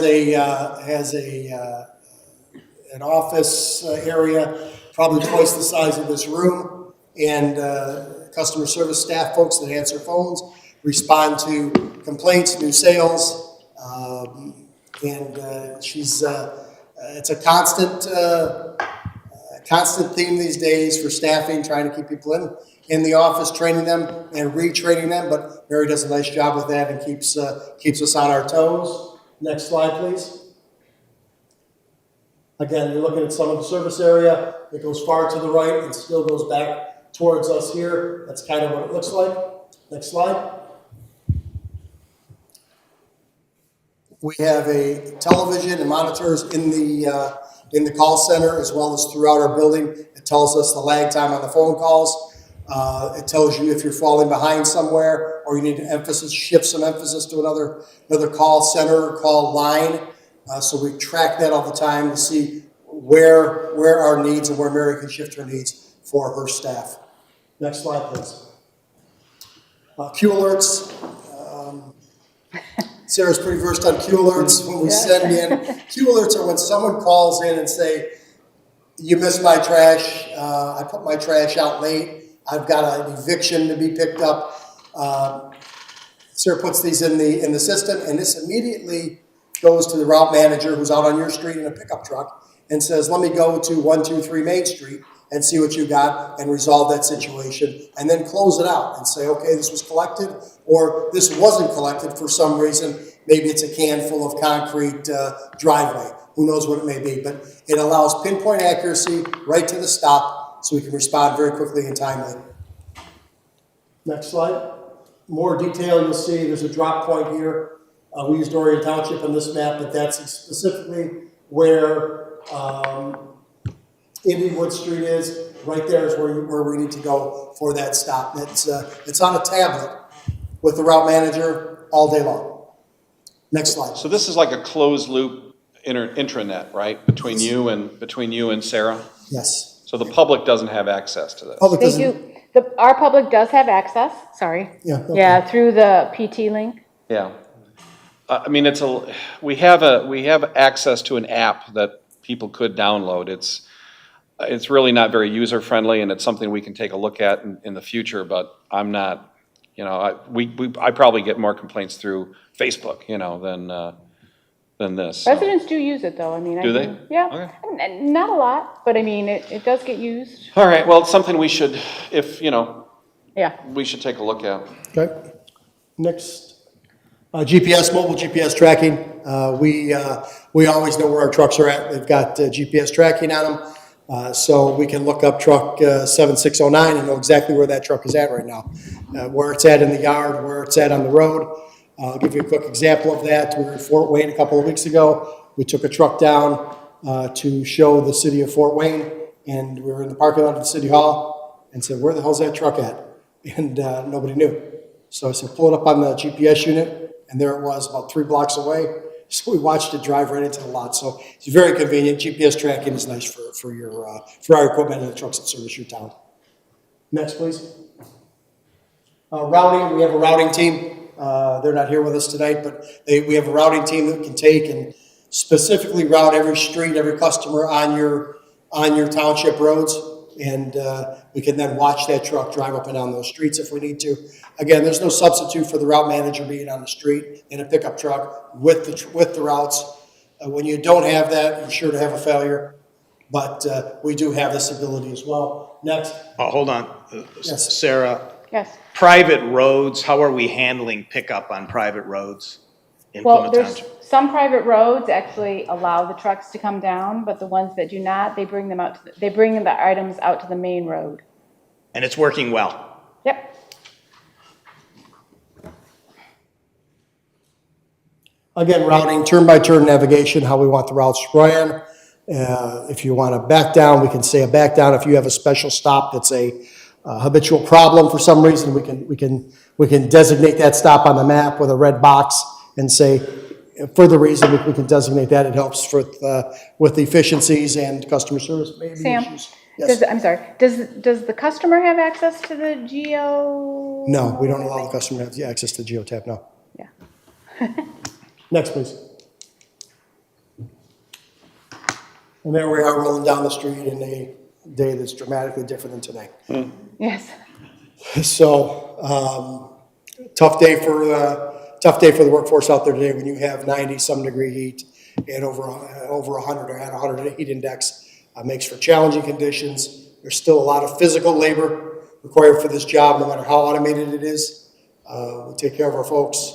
We make sure they're okay, and we stand by to the job that we do for you. So, we've had, you're our incumbent provider, so I know we've had staffing issues throughout the industry.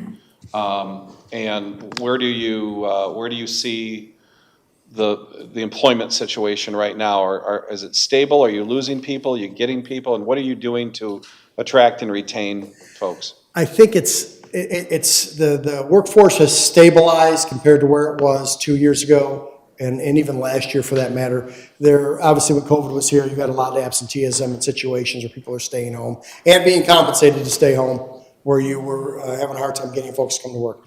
We've become better staffed, but we had to take some measures to do so. We had to significantly increase the pay. We had to become more flexible with employees. Employees are not the same today as they were 5 years, 10 years, 20 years ago. But we are better staffed, better equipped, and I think that's pretty evident. We've been getting done and finishing on a daily basis. Okay. So you're forced to tolerate much more absenteeism than you would have 20 years ago? I don't know if it's forced or you have to be flexible. Well, you're but forced because of the market, labor market, I guess. I think everybody's got to be flexible these days with their labor decisions. All right, I have several questions. You guys go for anybody else? Go. First of all, let's get back to recycle. What percent of the recycle loads in Plymouth Township, or maybe you have the number for Southeast Michigan, are actually landfilled because you can't handle them? Landfill because we cannot handle them? But it's happened here. I will say And our that- residents are pretty cynical because they believe that they are being landfilled. No, they're not being landfilled. They're being sent to the recycle plant. And like I said earlier, about 25% of what's in those loads is bad stuff: food, baseball bats, hoses, and things, tennis shoes, carpeting. So you have that, and education's important. But you can, I don't know how, if you can educate everybody to be 100%. And there are communities. Now, Plymouth Township is obviously a higher end community, and they do a better job of recycling than some other communities do. So that's the fact of the matter. We see communities where nearly all of their loads are terrible recycling product. But you do well here. I know Canton Township last year had a program, and apparently it was funded by the state, where they hired people, paid them $20 an hour, and these people went out every day and looked into everybody's recycling bin to see if they were doing the right thing. I personally I realized that legally, once I put that trash out at the curb, it no longer belongs to me, and it's subject to, it could be subject to search. I just really had a problem with the trash police coming around to. Those are not my liquor bottles. Yeah, just like really, I just really had a problem with that. So I've been offered that and I've turned it down. I just don't think we need that level of hand-holding. Well, what, to that question, materials that ordinarily should be recyclable, but may not be because they're contaminated in some way, I think some education on that is valuable, because I don't know if it's urban myth or not, but somebody told me a pizza box with too much grease on it is not recyclable. That's true. That's true. That's true. Put pizza boxes on. Stuff like that. So Pizza boxes with pepperonis and grease and cheese. Yeah. Normally, the insert grabs a lot of that, and if it does, great, throw it away. If the box is still relatively clean, that's recyclable. But like a jar of spaghetti sauce, I mean, not to get into the weeds too much, but should that be cleaned out before it's put in the recycle? Yes. Yes. You have to look on our website, Bob. Rinse it. All of the. I was testing you, educational Sarah. information we have on our website. How about peanut butter? Oh, shoot. You All right, can't I do have a that. couple of more questions. luck. Can Yeah. I Go ahead. piggyback on You want- yours? Go with recycling? So my wife is right again. What's If that? I clean out the team, I soak it in water and try and. The right clean thing. up Peanut butter, it doesn't, If you get the peanut butter out, we like it. If you don't get the peanut butter out, Three gallons of water. it makes a Gotta mess be of a lot of clear. things. Throw it in trash. Makes a mess of a lot of things. And my Or I kids just- pick it out of the I trash. just get a spatula But just to and I piggyback scoop it all on out. Chuck's question, so that is a big concern of the residents, is whether or not items are actually being recycled. They're being recycled. Is there reporting that could be provided to the township as to the items that are being sold off? Like what percentage of the items, I mean, I know you're taking them to the facility. Are they sitting there and being stored there for, year after year? Or are they actually being sold to an Yeah, end well- user? Can that information be shared with us, I guess? We can share some information there. I don't know that we can tell you exactly how much Plymouth Township No, materials but being like, sold, no. but absolutely, yeah. But like at that, at your facility, what's the percentage that gets sold off and in what time frame? Because It's- residents are interested in that. They're always Yeah, asking me, We have a very active group of residents here are civically minded, but they don't want to be duped. So No, of course not. You're paying to have that stuff recycled. Again, I'll go back to taking the tour at the MRF. You'd be able to see these 2,000-pound bales of cardboard and 4,000-pound bales of tin and plastic. You can see it there. And again, there's a marketing aspect to that gets sold off. So you'll see a stack of corrugated to the ceiling. You'll see a stack of tin waiting on an export load to go out. So what we hear, though, the urban legend, or I don't know, whatever you want to call it, is that, yeah, we'll see those stacks out there and they're being held until market conditions change. But then at some point, the story goes that you give up and that those stacks of recyclables eventually find their way into a landfill because there's no market for it. No, most everything we're bailing All right. I mean, has value. That's fair. Because that's where you make money off of that. So you're not going to throw your money away. We're not going to throw money away, no. And these contracts are predicated on the fact that you're going to make money off of recycling. Otherwise, you'd charge us more for it or you wouldn't do it. That's true, and I think what you saw on the screen there is we wouldn't invest in recycle plants in MRFs like New Boston and Arbor Hills and the others in Pontiac and Northern Michigan. We wouldn't invest in these plants if there wasn't a use for them. There is a use for them, we're investing money in them. Yes. Okay, I have two more questions. One is, what would your company provide to us if we went with you to improve the compliance to recycling, to try to change that 25% that's in the bin that is not recyclable because, we have a difficult time either remembering or following directions or whatever it is. Like I'm always confused. Should I leave the cap on the PET bottle or throw it away? I have to go look it up or something like that. So what would you do to improve our current compliance, if you will, or to improve the quality of the recycle stream? Okay, we have a recycling educator that visits schools throughout Metro Detroit. We'd be glad to schedule time, with her to visit your schools, visit your library, have a forum to help educate, review your website, review your product list to make sure we're right up to snuff with what you should do, like your bottle cap lids, leave them on. But we have Victoria, who is a educator. She has videos, cartoons, books. She'll bring a bin in and show the children, because when you educate the children, they go home and say, hey, Mom and Dad, this is supposed to go in the recycle bin, not in the trash can. Have we ever done any of that here in the Plymouth Township area? Used any of your company resources for that? I believe we have, yes. I do know that there's been Girl Scout troops and I think a classroom that has utilized I can attest to Victoria. my daughter going through some training. Yes. And she is relentless. She has signs and buckets and everything. And when I tried to throw the container out with spaghetti not having rinsed it out, I got admonished, so.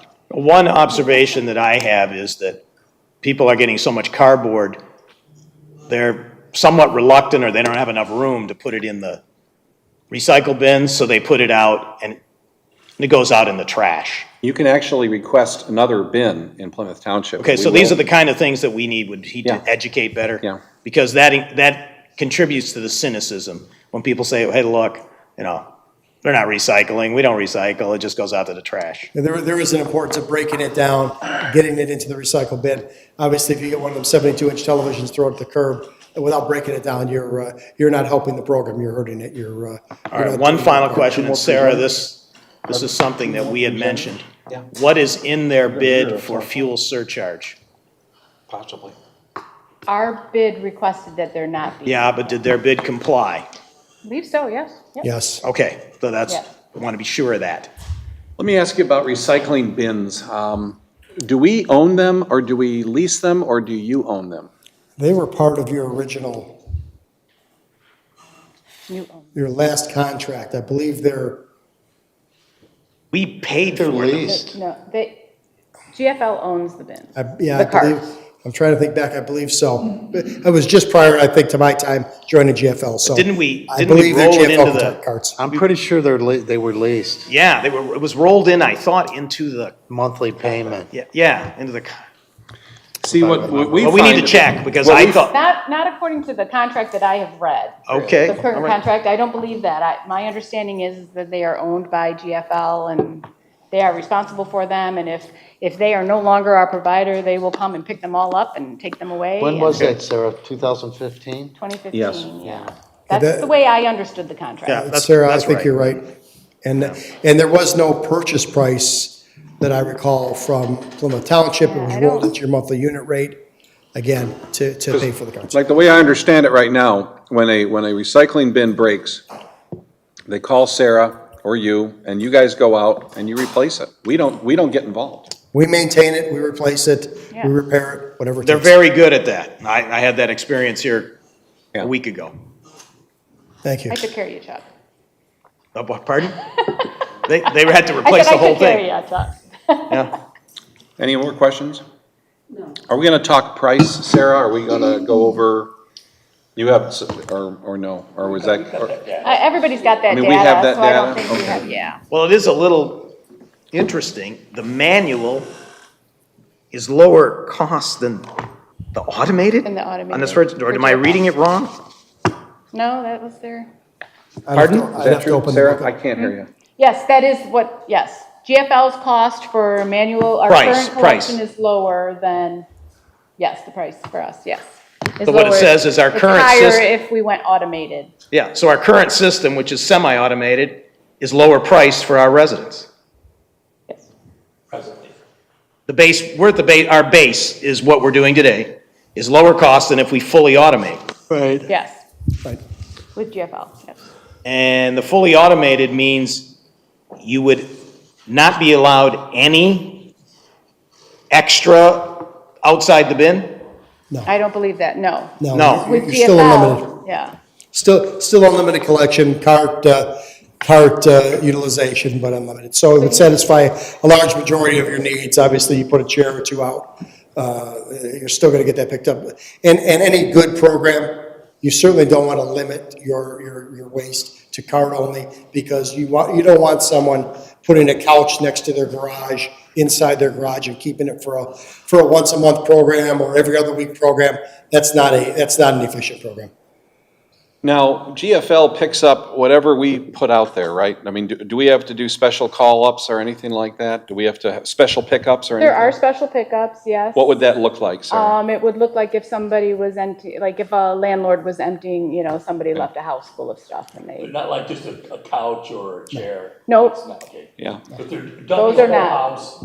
Right, if they're dumping a whole house or cleaning out a basement or something like that. Because like some communities, they only have it at certain times of the year, like the city of Plymouth, they only do that a couple times a year. Yeah. Yeah, that's a mess when they do that. And so you do that, you have you already do the recycling, we put the trash out. I don't know what the cost benefit, Sarah, would be. Do you know what the cost benefit would be? I know Chuck kind of hit on it, about automated versus the way we do it now. Is there a savings there? I'm sure there's a convenience. There is not a savings. There's not a No, savings? not with GFL, no. No, The cost actually goes up. We know that. That was a question I asked Kurt. Yeah. but- We know that whether you use carts or not, you're still going to have that unlimited collection. You're still going to have an access, manpower to pick up excess outside of the cart.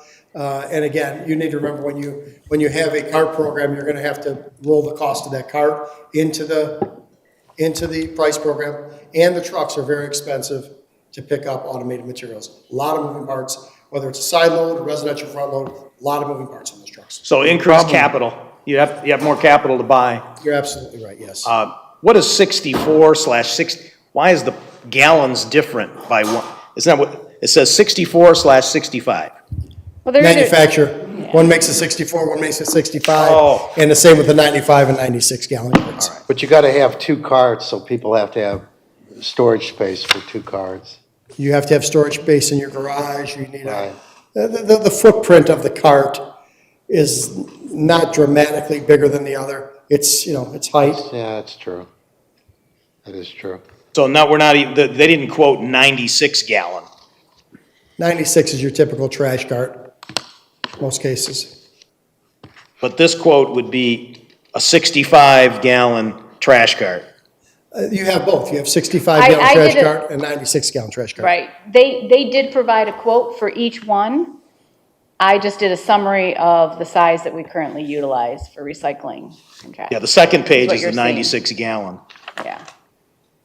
Page 5 of 6. Yeah, I would encourage, if you're gonna go carted, go 96 gallon, just for the simple fact that you may not fill it every week, but there are times of the year that you're gonna be more active, your spring cleaning, Christmas time, other times of the year, you'll probably utilize that cart, and you want that capacity. Okay. Kurt, thank you. Yeah. Lord, thank you. Well, wait, are we? I have one more question. Yeah, if I Sarah. could. So, no, that's okay. So, with you owning the landfill now, I get a lot of questions about residents, taking items directly to the landfill on their own. They can. Yep. Would GFL offer our residents, if you were our hauler, would you offer residents a discounted rate? Yes. For drop-off? Yes. So you can, right now, we can already do that? Yes, I didn't know you for a could do fee. that. Yeah, residents But can for a take- fee now. For a fee. Right. What's the fee? There's a residential drop-off area now, where you don't have to drive your car or pickup truck up into the landfill, because the landfill is can be a muddy place and pretty rough on a residential vehicle, but there is a drop-off area now, and Is yes. that where you back up to the dumpsters and? Yes. Yeah. So is that I know for, it is. run that by me again, is that for household hazardous waste? No. That can be for household trash. We're also, as part of our agreement regarding the landfill, we're gonna have a recycle drop-off location at 5 Mile Road in Napier. Oh. We're also gonna have a hazardous waste drop-off area.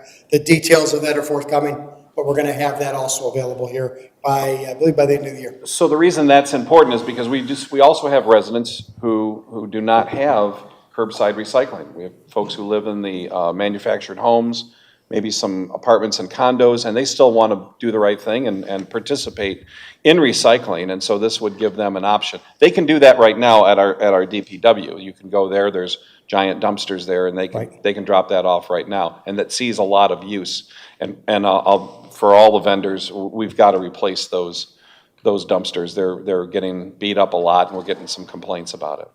And we can work through that. So, Kurt, point of clarification is the manufactured homes, the 800 or 900 we have, are they paying the township a fee, or are they got their own? they've got They're their not paying a own. fee to the township. Well, then they wouldn't have access to this, would they? I'm trying to understand, I'm trying to be clear here, because if they're not paying, Yeah, we're then not. how can they have access to our contract? We're gonna have to think about that one. Well, I mean, then we would have to show your papers and your address and then match it up, and it's very complicated, so. Well, no, but if they're not paying the quarterly fee, Yeah.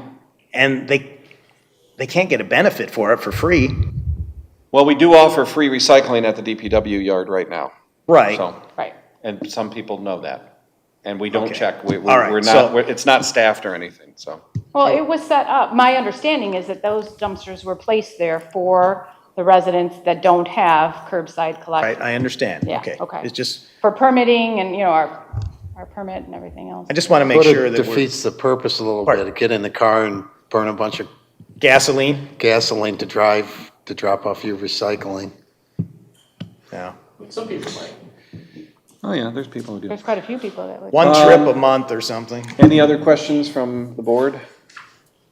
Thank you. Gentlemen, lady?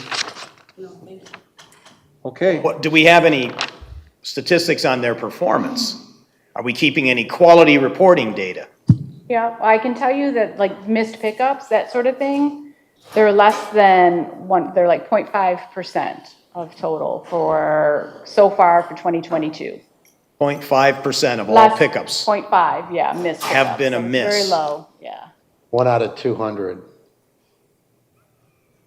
Any other statistics we've monthly- kept that are relevant?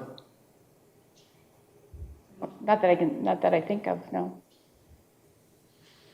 So on a new contract, maybe Okay. we should think of some metrics so that we would have 5 years from now, that you would What kind of agree metrics with would you- whoever the vendor is. Why don't you, that's a good idea. So I'm trying to I bubble mean, up some we get things. metrics from them, tonnage reports, that sort of thing, but, I'm talking about performance metrics kind of things. yeah, I'm not close enough to know what the metric would be, yeah. but someone who's in the industry and you, whatever, would know what the metric is, or metrics to measure Yeah. performance versus, It would you be know. their missed pickups and Yeah. obviously seeing a down. But that's something to think Yeah. about, not think about, probably implement. Yeah, it's For the next Seasonal trends, we can help with a number there, which you've historically done, and where an acceptable range of complaints is, if there's such a thing. We can work through that with you. Yeah, I mean, I can pull reports from Q Alert, I get monthly reports and, yeah. So, Sam, I have another question. One of the things I asked all the vendors after the fact was about our commercial or our local recycling and dumpster. I'm just gonna call it our Township dumpster facilities. service. So our Municipal cans, yes. municipal cans, okay, because everybody has different lingo. So we have 7 locations around the township. These are at existing township facilities where we have dumpsters, okay? I'm gonna call it that.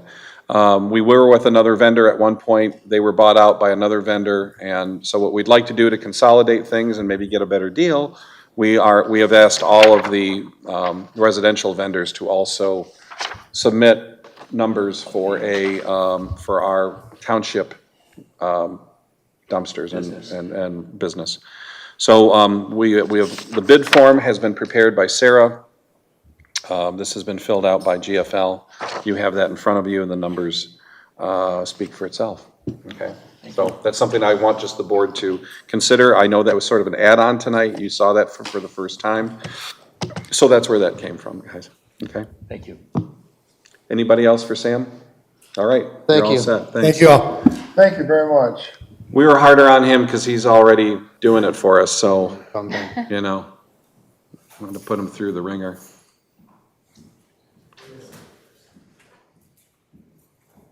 All righty, so this is Priority Waste. Good evening, Council. Todd Stamper, CEO, President, Priority Waste. Do you want my address? No. Home, office. Only if you want us to dump trash in your lawn.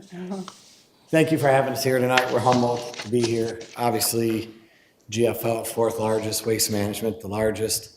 We've been around 4 years.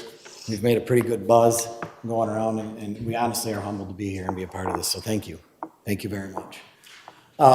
In a short 4 years, Priority Waste has gone from seeing a need for a more mom-and-pop style hauler in the neighborhood. We started off and we bought a small company, and then we grew that company through organic growth, and we were able to create some more acquisitions. We own 2 transfer stations. We bought maybe 9 or 10 companies. Our organic to acquisition is our organic is much larger. It's about 65% of our growth over our acquisitions. We don't, you can go to the next page. Did you purchase the Densky operation? Did I purchase Penske? Densky, D-E-N-S-K-Y, which was a Plymouth Canton Township Now, company. this is the old Painter and Ruthenberg. Yeah, no. Painter and who? Painter and Ruthenberg. They used Okay. to be in the central Wayne County area. All right. No, I so- mean, no, full no. disclosure, I've known Paul Ruthenberg for Yeah. forever. And they did, at one point, they did the Central Wayne County Sanitation Authority, which was Dearborn Heights, Inkster, Garden City, Westland, and Wayne. So we provide service for Westland. Paul was the previous hauler under, I believe, I don't remember the name of his company, to be honest. I with don't you. know. In any event, and Paul works for Priority now. So as you can see, we were formed with what we felt was a need. I had a current business. Me personally, we manage auto plants and large commercial.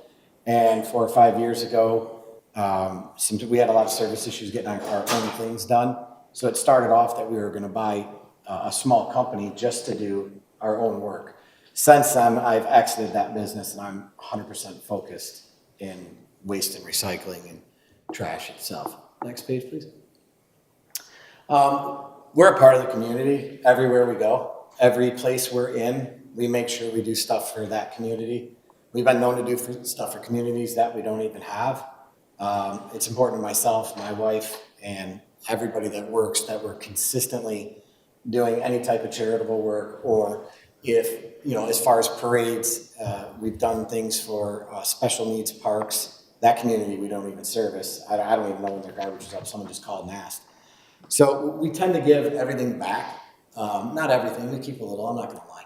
But we do give a lot back to the community. We like to be a part of your fabric. We like to weave into your fabric. We like to be able to be out. So any parades, any type of sponsorship stuff, the Little Leagues, all that stuff, big time pro into it. It doesn't have to go through many layers. Someone will ask me directly and I'll be like, absolutely, we'll be a part of it. If we can, for sure. So our fleet, when this was done, was 160 vehicles. We just had 40 more we're taking delivery of. Priority Waste is also going into CNG. WM has been doing it for a long time. They've had great success with it. It's come a long way.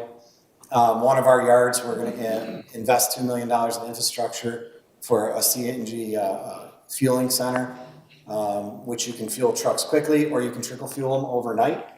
Right now, as much as we'd like to replace our fleet, these guys will tell you can almost get top dollar for the trucks you have now. They're just not available. We were able to get diesel trucks a lot quicker. We're able to get them now. We don't really have a problem getting diesel trucks. But the CNG stuff we had to order, and it's going to take a while to come in. So WM, thank you for doing the research on that. You guys did good with that. We now have 8 utility repair trucks. We're growing consistently every week. It changes every week. So we right-size our business for the business we get. We make sure we have spare trucks. We run extra employees and routes just so when, things happen, because it always happens. You know that. Next slide, please.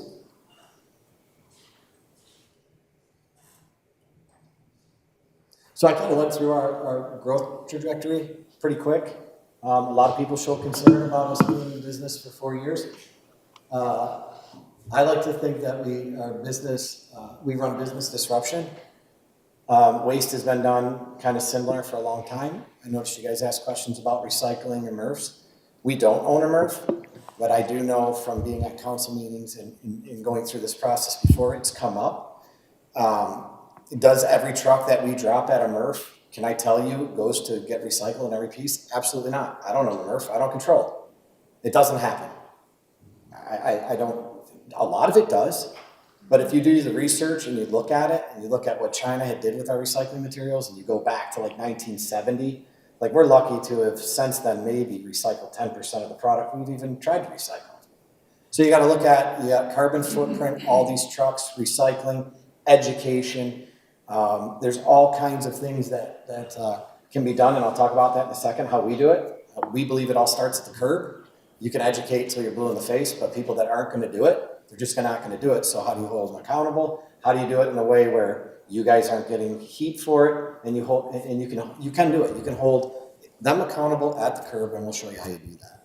So you can kind of take a look at our track record and how we've grown. One that I'd like to talk about that I felt we did something that maybe most wouldn't do. When we were awarded Flint, their prior hauler brought in their blue team because all of their employees had quit.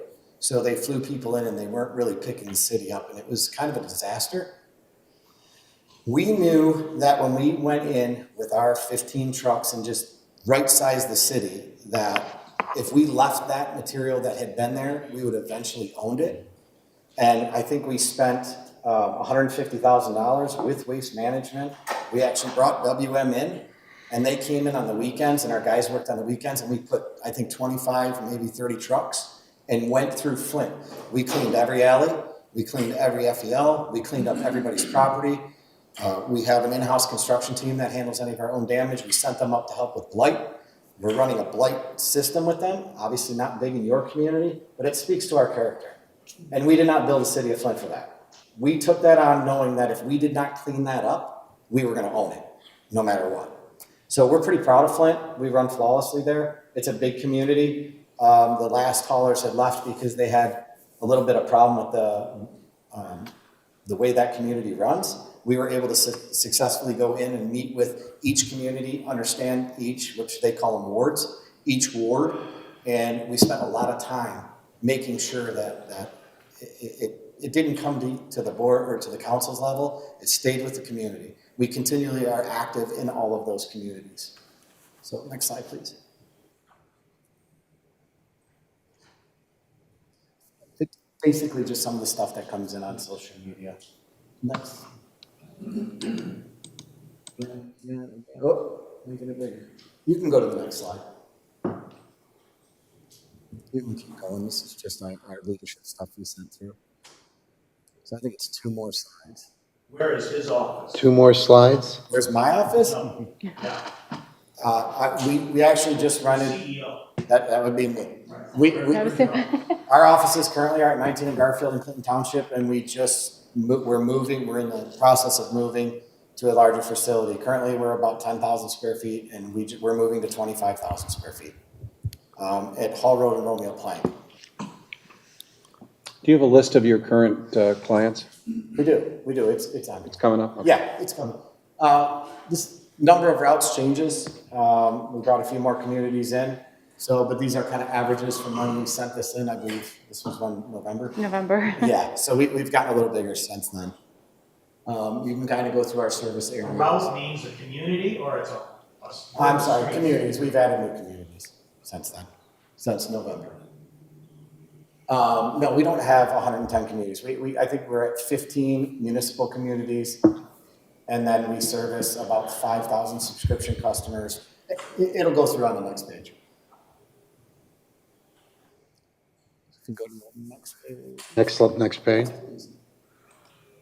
It's hard to get these on because they're not. You know what? I want to talk about this for a second. So safety is obviously a very big deal to us, and I'll kind of hat in hand with when I get to the recycling and everything starting at the curb. I personally looked for our safety directors, and we looked for people that understand communities. Our safety directors are, 3 of them are retired firefighters or retired police officers. That'll go through the training to become safety. They're very good at diffusing situations. If there were to be a driver, homeowner situation ever, or if there was a situation in training people. These guys spend their whole lives going through, as you guys would know, training and being a part of and understanding communities. So we've had really good success with bringing that style of individual in. And it's worked very well for us. The safety all reports to me directly. They skip chain of command. I do safety meetings every other day with them to see where we're at. My kids play in these communities, their kids play in these communities, and it's number one for me.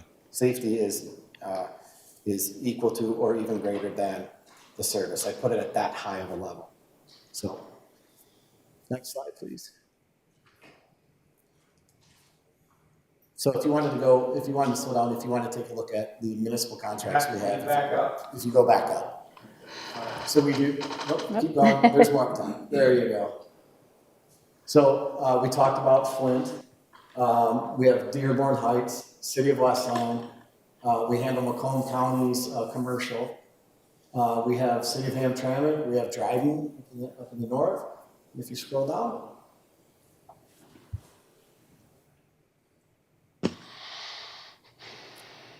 Gibraltar, Utica. We handle some Oakland County direct front load and commercial. Taylor and Grosse Ile. Next slide, please. Some more organizational stuff we do in the communities that we talked about. There's probably plenty more, but as you can see, it's really key for us to be a part of the community. So I'm not sure I heard, I was clear on what you were saying about recycling. I'm going to get to that. Okay. Actually. Yep, I'm going to kind of loop that in with safety so if you can go to the next page. This is the last page. Oh, is it the last page? Yeah. My apologies.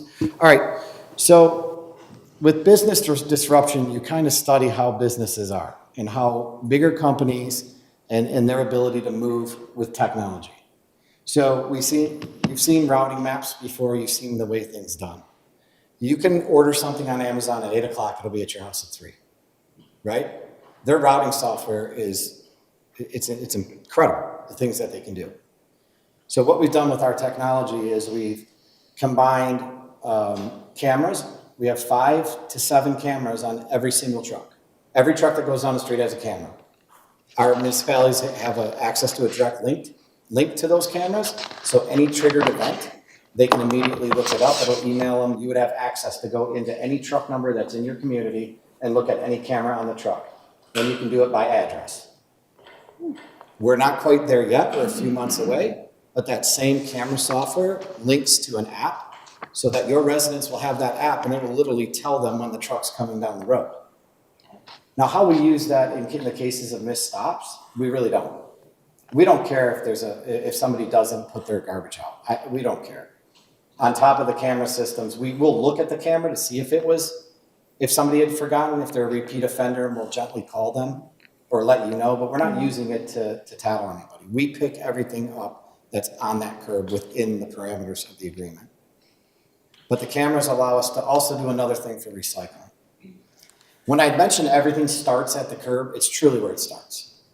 So I have actually some of the camera footage I was going to try and forward to you guys, but I can certainly show you, or if you're looking at stuff, you could actually go on one of our demos. You can Teams into our camera system and we can take you through. And it's almost like a video game. So we have monitors in our corporate office where 2 IT guys watch every single truck, like Pac-Man. They send time alerts when the trucks sit for 2 minutes so that the route supervisor can call them and ask them if there's a problem. And it tells them at what point in time they're supposed to be at an individual route. So if they're supposed to be at your house by 10 o'clock to finish their route on time, or if a truck breaks down or for any reason, it's sending an alert. So the ladies and gentlemen at the office that are watching the screens, they're watching, hundreds of trucks because we have many different lines, and they can report directly when there's a problem. Because if the route supervisor's out picking up a missed stop or anything like that, they're throwing that stuff in the back. They might not hear their phone, they might not see it. So, I was telling these guys earlier, if you kind of think of like how a casino's run, the valet guy knows everything, and then you go in, and then you got the dealer, the pit boss, the manager, then the eye in the sky. It's kind of layered like that. So does that mean there's not gonna be hiccups, trucks break down and routes don't get, things still happen, but it's taking technology and bringing it to this business. It's taking the paper map and going, why are we still doing it this way? It's taking the phone that we all have and allowing a homeowner to see, holy moly, the truck's gonna be here in 10 minutes if they choose to. It's all things that help us. In the recycling part, this is the best part about recycling. And we're doing this in Dearborn Heights, and we caught a little flack for it, and we didn't respond to any of it because it doesn't matter. When we go in and pick up a recycling can, we have a camera in the hoppers of the trucks. They can immediately see what's being thrown out. That can's being put back down, a sticker's being put on it that says, you have contaminated material in your recycling bin, please call this number for clarification, and then we continually go on. If they do it week on and week out, then we bring you or whoever's involved in, and we get it at the curb. Because it's not, your daughter did listen, and she did recycle, and she's going to bring that home, and all of that stuff's great.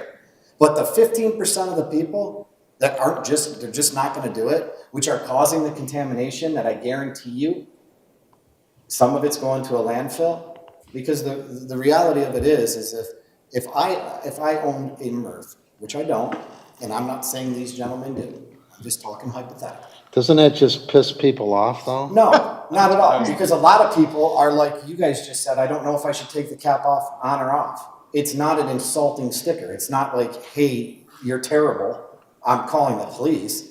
It says we're all in the community together and we need to recycle. But doesn't that maybe, could that discourage people from recycling, that they don't want to be bothered? It's like, hey, I'm doing the best I can, and you know what, I'm just gonna throw it in the trash now, and the hell with it. Well, the thing is being community outreach. If we continually get the sticker and we're able to talk to them, or a route supervisor can knock on the door and say, hey, this makes a difference to everybody, at least we're getting to the people that will not show up to the community outreach and do it right.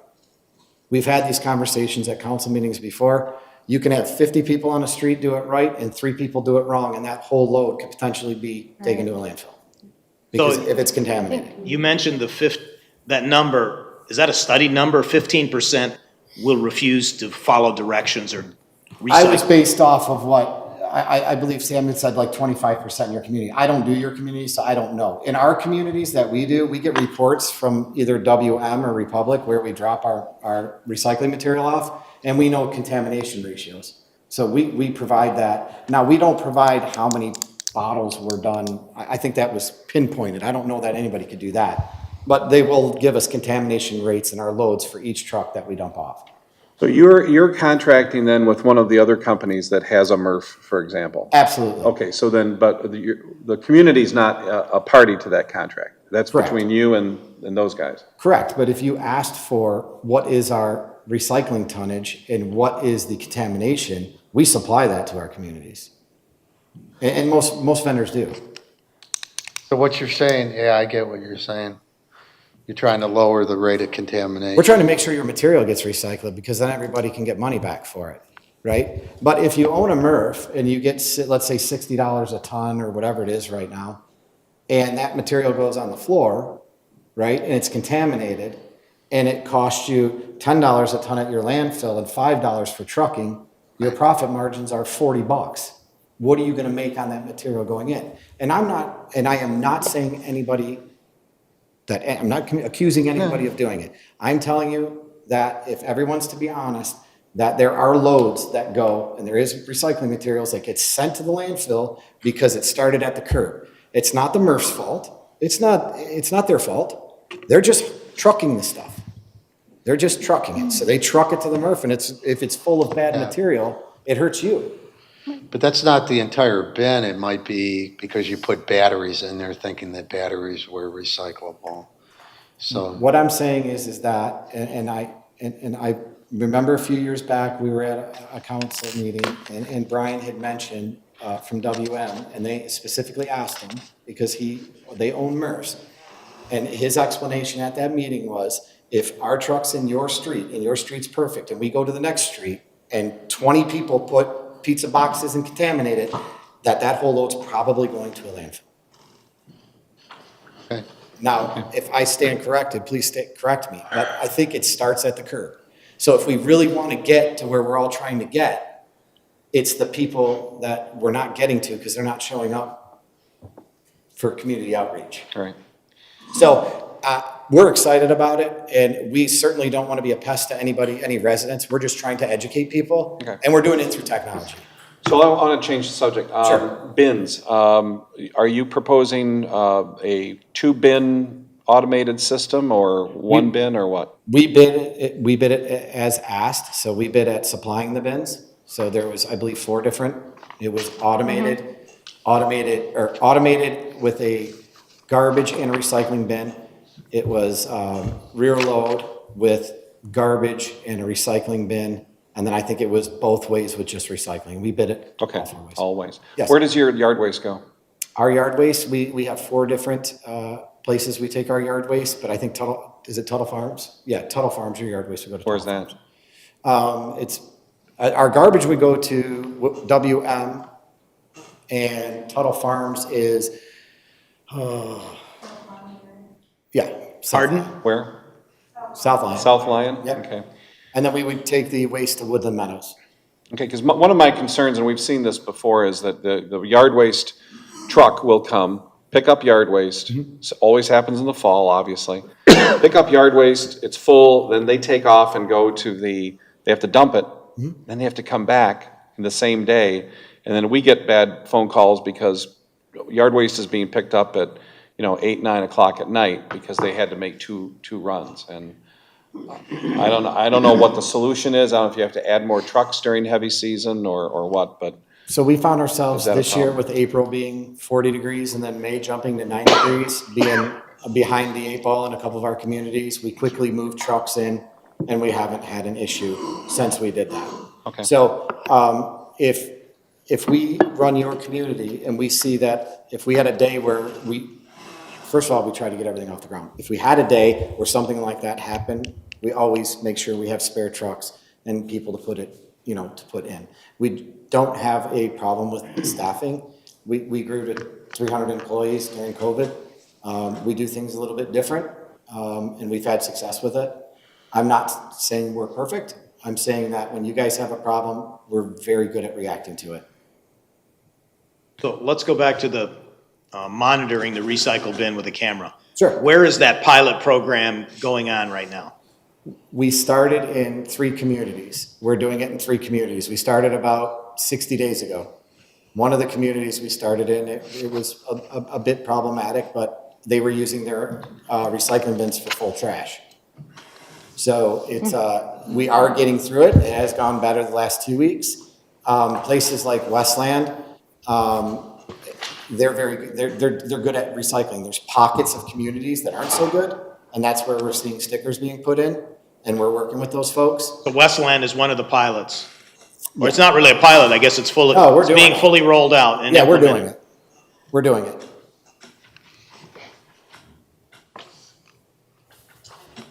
Any other questions for?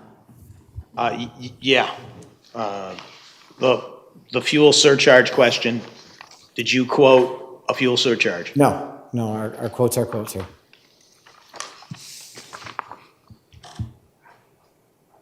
And you've answered how you would improve the recycling, which was the same question I had asked the previous bidder.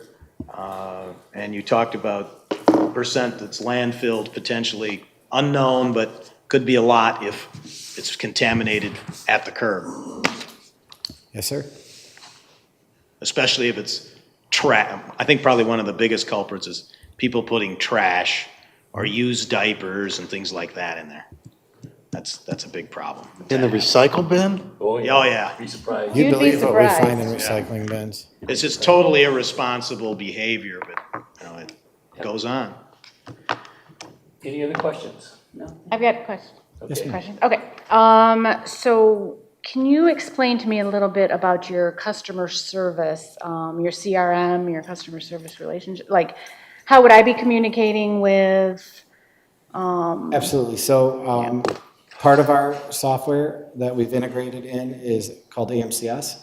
So you'll have full access to AMCS and everything's put on. Any calls that come into our CRSs are basically dropped down on a page and you have access to that completely. okay, Each city has a dedicated person that they deal with. We try to keep consistency. at the customer service department or? Correct. You would okay. have consistency. Okay, It okay. wouldn't be, Now, when a resident calls me, I currently communicate with GFL. I take those calls. Sure. So is there a system for me to input a missed absolutely, pickup? you would have. And then it goes directly to the route supervisor that's out there on my route? Yes, you would be logged in through AMCS and just drop right in. Okay, all right. And there would be a dedicated route manager Yes. on the route?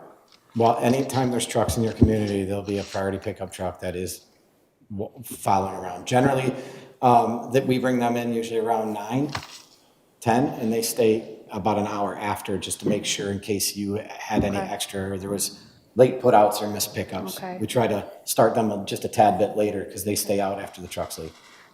Do you guys have a street sweeper on your, We have a street- available on, Yeah, we do. like, We have a as street a- sweeper that we use for our transfer stations, and some cities have asked for it. The only time we've ever used it is if a hydraulic line were to break. well, that's why I Yeah, asked. So yeah, yes, if we have yeah. a hydraulic fluid leak Yeah, so Jay or Fonz is broken it. glass in the street because there's a hole in the truck. Yep. something like that. Okay. Yep.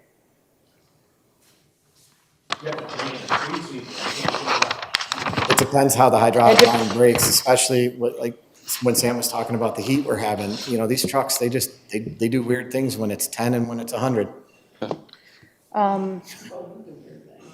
Another thing, is there a situation with, if the homeowners maintain their own trash containers, if we stay, status quo is what we have right now, do you guys have any sort of program in place? I know that you're not in the business of replacing trash containers, but there is sometimes severe damage to trash containers when the guys are not careful with them. They'll pound them in and somebody, will call me and they'll be like, I just bought this last week and it's already cracked because I saw them pound it on the truck. Do you have a program in place? Would you be replacing those trash containers for the residents? Sure, generally we or- do it case by case. If you called and said, this has happened before in the past, I know it needs to be done, we would replace their can. We'd prefer Okay. if they bought like a Kirby cart or that kind of style can at Home Depot to replace it with our own, because I feel like all of us make a better can than what you're buying at Home Depot. And it's generally the same price. I think, what are they charging at Home Depot now, like $110 or something? I don't Yeah, know. in any I don't event- tell anybody to spend a lot of money on trash containers. Yeah. I tell them to go buy a $25 cart. can. But a low-cost one a low-cost trash container in the wintertime, They're shot, they shed. the risk of breakage is high. They're all but yeah. So with the cold yes, air, but- if it was abuse or something we did, we absolutely would own it. If we go out and, they all have serial numbers on them, you can look at them. And if the can's 7 years old, we might call you back and go, is this a huge problem? Because we'll give them a can, but this thing's 7 years Well, old. no, exactly. No, and that's Yeah. understood, yeah. We don't want you guys to get any heat. We're gonna do what we can to make sure we work together and council's not, or especially you, as you're taking the calls, not getting any heat.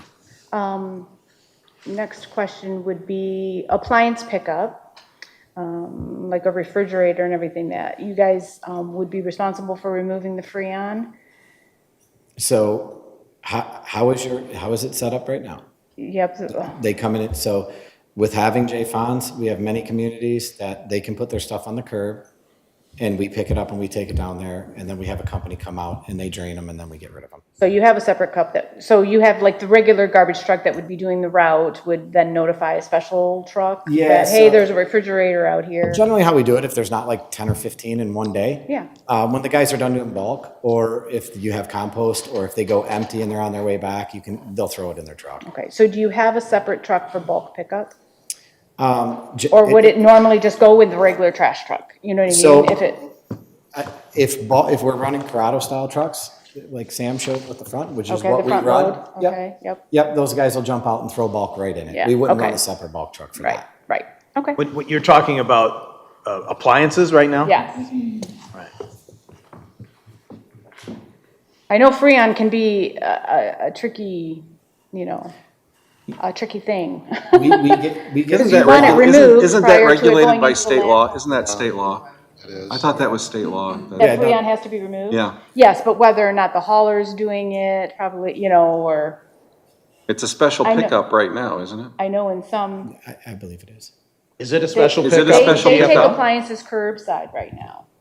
But is it Yep. a special? But is it No. considered a Okay. special pickup? No, it is not considered a special pickup. We would stay consistent with the service you have, Okay. but we would make sure that we get a lot of appliances at our transfer stations, a lot. So we have a company that comes out, empties everything. Okay.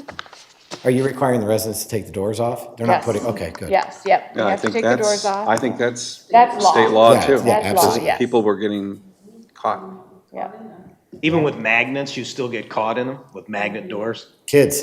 Kids, you can't push them. Because remember the old doors that had a real latch, right? That's what would Yeah. be stuck inside. But with a, Indiana Jones survived a nuclear blast by doing that. I don't know if you saw that movie. It's true. That's all I have. It was lead lined and it had latch and everything. I saw that movie. Okay. Any other questions? Okay, thank you very much. Thank you so much for your time. Thanks for your patience. Congratulations tonight. Thank you. Thank you, guys. Thank you.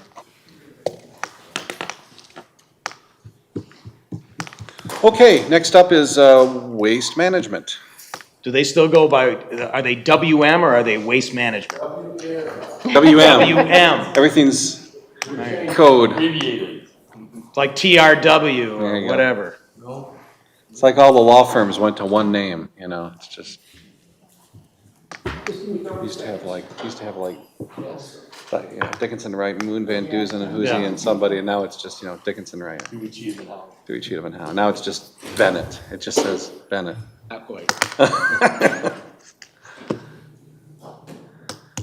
What you got there for us? Is that a, A banner, just to give you all right. a look at something that I did in the past for previous community to communicate. Oh. Spec talks about communicating with residents and Okay. giving them an idea of what they would see.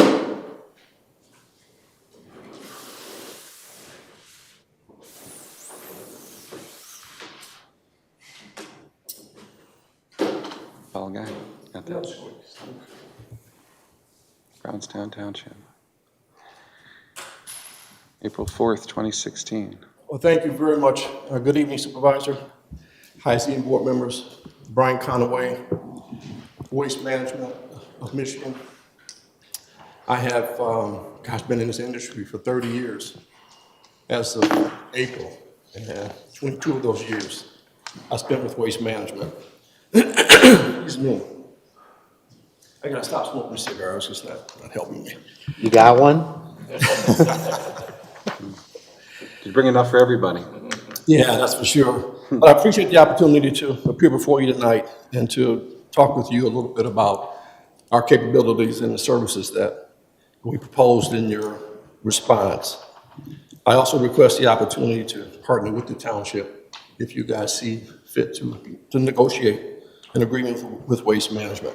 We would love to be your environmental solutions provider. You were our provider at one time, correct? Years ago? Honestly, I don't know that. I can't Yeah. say. Who'd you have I know before? that we were. I think it was Yeah. Waste Management. I think they were the first recycling with the orange bins. Yeah. I think it was them. You worked for them at that time? I delivered your bins. Okay. Voice and delivery. Yeah, the orange bins. I still got mine. Yeah, they're handy. No, they keep them in the garage, yeah. Okay. So Waste Management is now WM.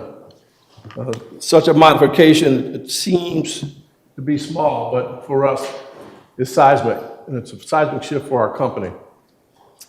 Our business offerings go beyond just trash and recycling. We certainly are a sustainability company as well. If we are part of the township's solutions, we look forward to an opportunity to support your Environmental Leadership Commission. Took some time just to look online, just to see some of the things that they do and the charges, and certainly would love to learn more about the 5-year strategic plan that they've built. Some of the things that we would certainly be willing to be a part of would be tree planting. That's something that we've done with other communities. Landfill tours, those have always been a tremendous insight for students and also college students to understand just how well engineered those facilities are. Learning more about the Commission's 5-year plan and how we can support additional initiatives.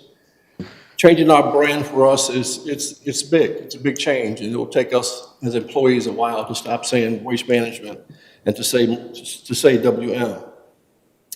We're the largest environmental solutions provider in North America. Sustainability is a big part of us and certainly would be a part of the partnership. Waste Management had invested significantly in CNG, our local site in Southfield, which is Detroit Central Hauling, was converted to CNG in 2014. Next slide. Is that in Southfield or in Detroit? It's in Southfield. Yep, between Evergreen and Southfield Road. Do you run the old incinerator in Detroit? No, you know, that's That's closed. still the It's city? gone. Yeah, Huh? it's gone. It shut down. It's still a transfer 3 years station. ago. It's still a transfer station, isn't it? I don't know what they do at that site, Okay. honestly, Fair. but I know one of the companies that used to haul trash out of there, they bring trash into our transfer station and haul it out. Okay. Suggestion, maybe the microphone needs to be a little bit closer to your face. Okay. Maybe can you pick it up, or, I don't know, but I'm not certain that it's picking up at home. Yeah, crank it up. Collaborating as a partnership, Shirley Waste Management's dedicated team of people who live and work in the communities that we service. Our team serve with a focus on our customers' satisfaction and placing customers at the center of everything that we do each day. Plymouth Township is poised to take the next step to fully cart and automate the township services. And we will hopefully be a part of that transition. Waste Management employees work very, very hard each day to build a very strong operational program. We also work very hard to comply with regulatory requirements, and also we have a very strong zero tolerance for safety. As you know, it's critical for our employees to drive our trucks safely through your communities, and certainly not be around schools when they are entering or closing for the afternoon. Building a strong partnership with the local communities are very important. Some of the events that I've worked with in some of my communities, just this past month, Ypsilanti Township had the West Willow Weekend Cleanup. We supported the recent Plymouth concert days, and also we've had a strong partnership with City of Saline with their events where we provide dumpsters, either donations or in-kind. Donations are many of the things that we do with our communities. Next slide. We provide as many opportunities for our employees that we can. We do everything to maintain those who have been a part of the business for a long time. That is part of the reason that we have really moved our focus from the unlimited manual collection. As you saw earlier, we probably looked at your summaries. Our unlimited service rate was high. It was much higher than the other competitors. And we're doing everything that we can to get away from that unlimited pickup. Many of the employees that come into the industry now that we've hired, some of them just don't want to do that work. You say, let's back up again. You're saying they don't want to do unlimited pickup at the curb. They want automated. Heavy lifting, that's correct. So the employees have a resistance. We've experienced that, and our employees that have been in the business a long time, we want to keep them. And as you know, the repetitive lifting is certainly something that is important to them to get away from. We've had over the years many slip, trips, and falls and back injuries. And those are the measures that have encouraged us to move away from that. We've had a lot of injuries from distracted driving. We all hear about accidents when people are looking at their phones and looking away, and we've had people that have been hit and seriously injured. So we're doing everything that we can to keep these employees in their trucks so that we can prolong their careers as long as possible. I talked a little bit about the CNG conversion. That was in 2014. You're 100% CNG? At our Detroit Central location, at our Detroit West, that's in Romulus, and our Detroit North location as well. And we just recently opened a CNG facility at our Whitmore Lake site just this past year. So how would you cover Plymouth Township? I'm CNG, would you cover Plymouth Township with CNG or diesel? Yes, our Detroit Central location, that would be the site that would service this community. For every diesel truck replaced with CNG, we eliminate roughly 8,000 gallons of diesel fuel, as well as 14 metric tons of greenhouse gas emissions that are eliminated. Transitions to car lead to a cleaner community and streamlined technology. Our smart trucks, we're moving toward smart trucks that have cameras out front, curbside, in the hopper, as I heard one of the other gentlemen speak about us earlier. We rolled out our first smart truck in our Great Lakes area, and our Great Lakes area is comprised of Michigan, Ohio, and Indiana. And our Chardon location was the first recipient of the smart truck. We're scheduled to start seeing those trucks here at our sites in Michigan in our third quarter of this year. Those trucks are constantly taking video. They're front facing the street, as I mentioned, the hopper. Those trucks will help us with servicing our customer. We sometimes get the frequent customer who said that we missed your pickup. Sometimes we believe that's because they weren't out on time, especially the rest of the block is all picked up. Our route managers are on the streets. They have their computers in their trucks. They communicate with the drivers as needed if there's a call that comes in. The communities that we work with, they either telephone the route manager or they send him an email, and he's able to dispatch a ticket to the trucks. That each of them have their tablets in the trucks. Nothing happens until the driver stops, so that there isn't anything that would distract him while he's in motion and actively working. So if he stops for any period of time, a couple of minutes or so, then whatever that alert is that was sent to him, it'll pop up on his tablet. Next slide. So with this smart truck, we believe it'll help reduce and eliminate contamination. If there was any opportunity that the community wanted to address some of the issues with recycling contamination, we would certainly work with the community to develop mailers to mail out to residents so they get a heads up on what's coming. And they're not surprised if those things start to happen when we notify them of an issue with contamination. So is that a similar concept to what we just heard about examining the contents of the bin via a camera? Is that what you're? Yeah, we can see it when it actually dumps into the hopper. Yeah. With our Corrado can, and you'll see a Corrado in a few moments, the driver can see it himself.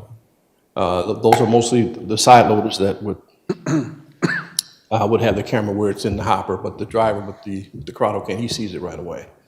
And it is a good idea if you can notify residents. Typically, we did a couple of surveys for Huron Township and the city of Monroe because the contamination we thought was a little high.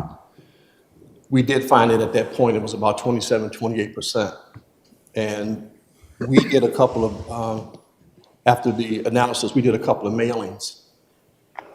And it helped to reduce some of that contamination. Some of the residents were really responsive because we did a second analysis a year and a half later after we started doing the notifications. And we did 2 a year for a couple of years to try to just remind people of what they should do.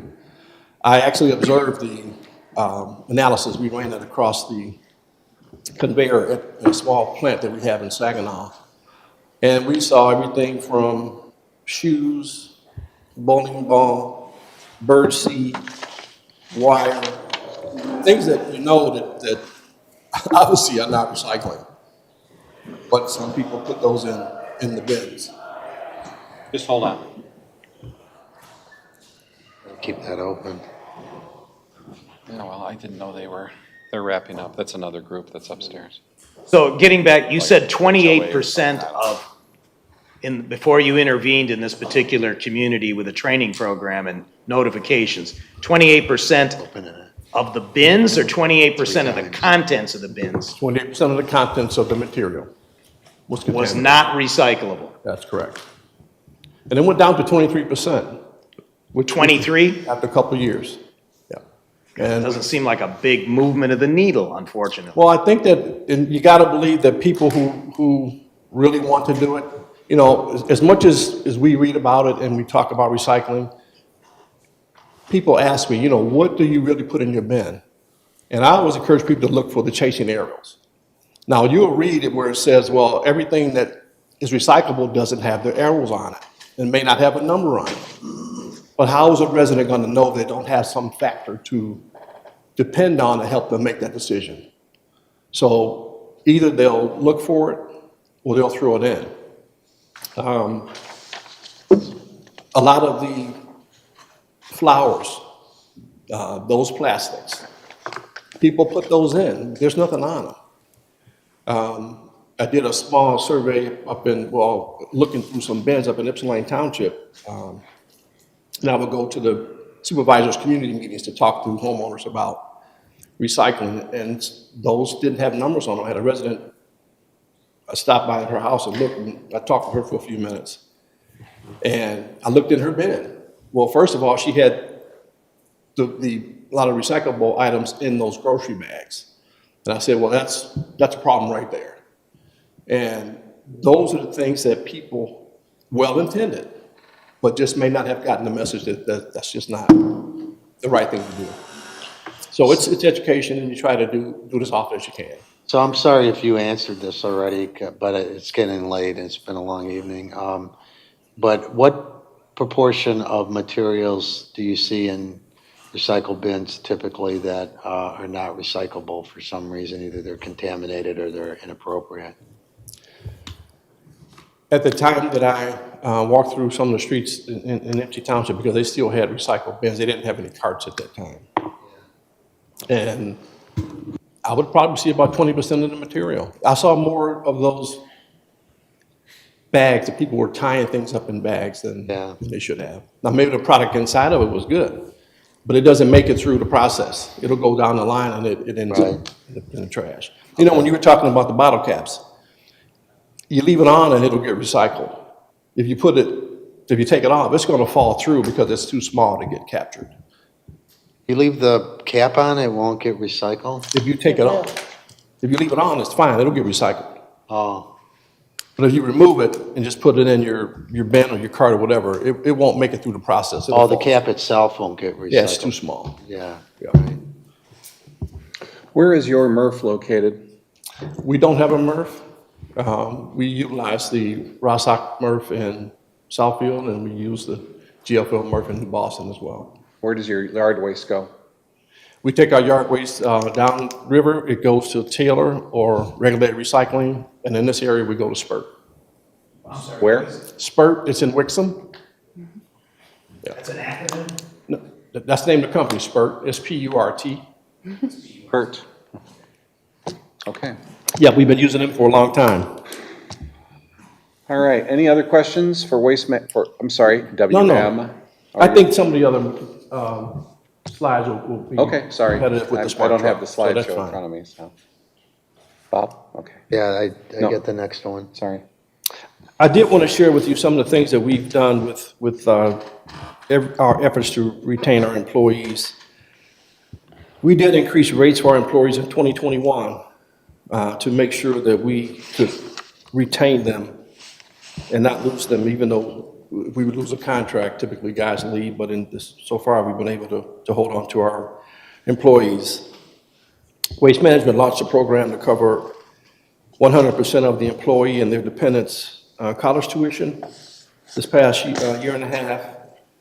And we also started to pay our employees 40 hours a week for any of the full-time hourly employees, regardless of what may have happened with the COVID issues and any decreases that may have occurred with employee getting sick or things happening.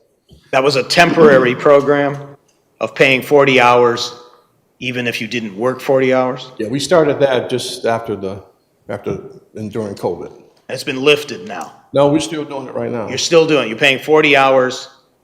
You have to work a minimum number of hours? Well, if something occurs that the employee doesn't get the 40, he's guaranteed the 40. In other words, they get COVID. Yeah, if something, yeah.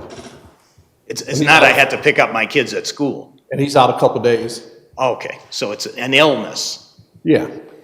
Yep, an illness, or maybe that day that the routes were done early and they went home. Okay. But they'll still get their 40 hours that week. The one thing I would, and I'll finish with, our proposal was the 96-gallon trash cart with plus 5 bags, 64-gallon recycle cart, as you know, it's your weekly service, 1 bulk item per week, and your, I believe, 41 hours of yard waste. I'm sorry, what about yard waste? What did plus Your 5? 41 weeks of yard waste. Okay. Yard waste is seasonal. Yeah, so that's ends January 15th through April 15th nominally? April, right. Yeah, you guys go a long So we time. go April through mid-January, yeah. Yeah, you guys have the longer. We have a long season. The longest yard waste season. But what did you mean by, I saw that in your proposal, semi-automated plus 5 bags, what is that? That was mean? their alternate bid? Is Yes, that an what you're alternate referring bid to? for us. So that will be a 96-gallon trash cart, and a resident could put up to 5 bags outside of the cart. So that means you have to manually pick up those 5 bags? Yes. Yes, and we run the front load. Is there a Correct. limit to the weight of bags? 60 pounds, I think you said. Yeah. I it's think it was 50 60 pounds. Wow, that's pretty heavy. Yeah, but I mean, typically, you don't have that unless somebody has some drywall or something in a bag, but the household waste is typically, you won't have that. But it would have to be in a bag? It should always be bagged. Even if it's in a container, it should be bagged. In other words, you don't want a hard-sided trash can that I bought from Home Depot filled up as part of my 5 bags. You can put out 2 containers, small 32-gallon cans, or 5 bags, however you wanted to package it. All right, so you can't, okay, so you can put out a hard container. Yep. Yeah, we encourage the bagging, that's a part of residents getting containers cracked and broken, because he hits it because there's still material in it. Yeah. If it's loose and no bags. If it's bags in it, you tip it up and you're gone. So really for yard waste, also that means it's more desirable to be in the paper bags than to be in bins, right? It's more Yeah, efficient. you prefer it to be in the bags if you could. People tend to pack those containers just until they can push it down, can't push it down anymore. And that gets heavy. It gets And you have to bang it to get it to get it out. release. Yeah. So that's a picture of the front load Corrado, pretty much similar to what you've seen in the other competitors. And it has the arm on it to lift the carts. The bulk service is typically another truck if there's something that takes a couple of guys to get it. Still today, the appliances are put out, the scrap guys are still running the streets and roaming, and by the time we get to it, it's probably already gone. The Freon, I don't know if we said it should be removed, but typically it should be removed by the resident, or they pay for the removal of or the collection of the Freon item, and then we'll have to pay. Okay, so someone to remove it. that's a big change. So you're saying that the resident would have to pay to remove the Freon? They'd Typically, have to hire someone to remove it. Yeah. yes, they would have someone remove it, or they would pay us when we collect it, head of the collection, and then we pay another company to do it. The risk in that is you would have residents just cutting the line and draining it No, themselves? they have to have this tag from They the would have actual. You gotta have a tag, okay. Yeah, it The has- technician has to tag it. So in that case, then, it would be more advantageous to Plymouth Township if you paid the fee to the appliance dealer to haul away your old one, when you got a new one, Most the likely. $25. That would be- $25. Yes, 25 or 50, whatever they charge you. Yeah. Thank you again very much for this opportunity to appear before you all this evening. I have one more question. Same question is, how did you quote for fuel surcharge? I don't think we had because we have the CNG trucks, I don't think that we had the fuel surcharge there. Is that right, Sarah? I believe so, yes. No fuel charge. Although, natural gas has tripled in price in the last 12 months.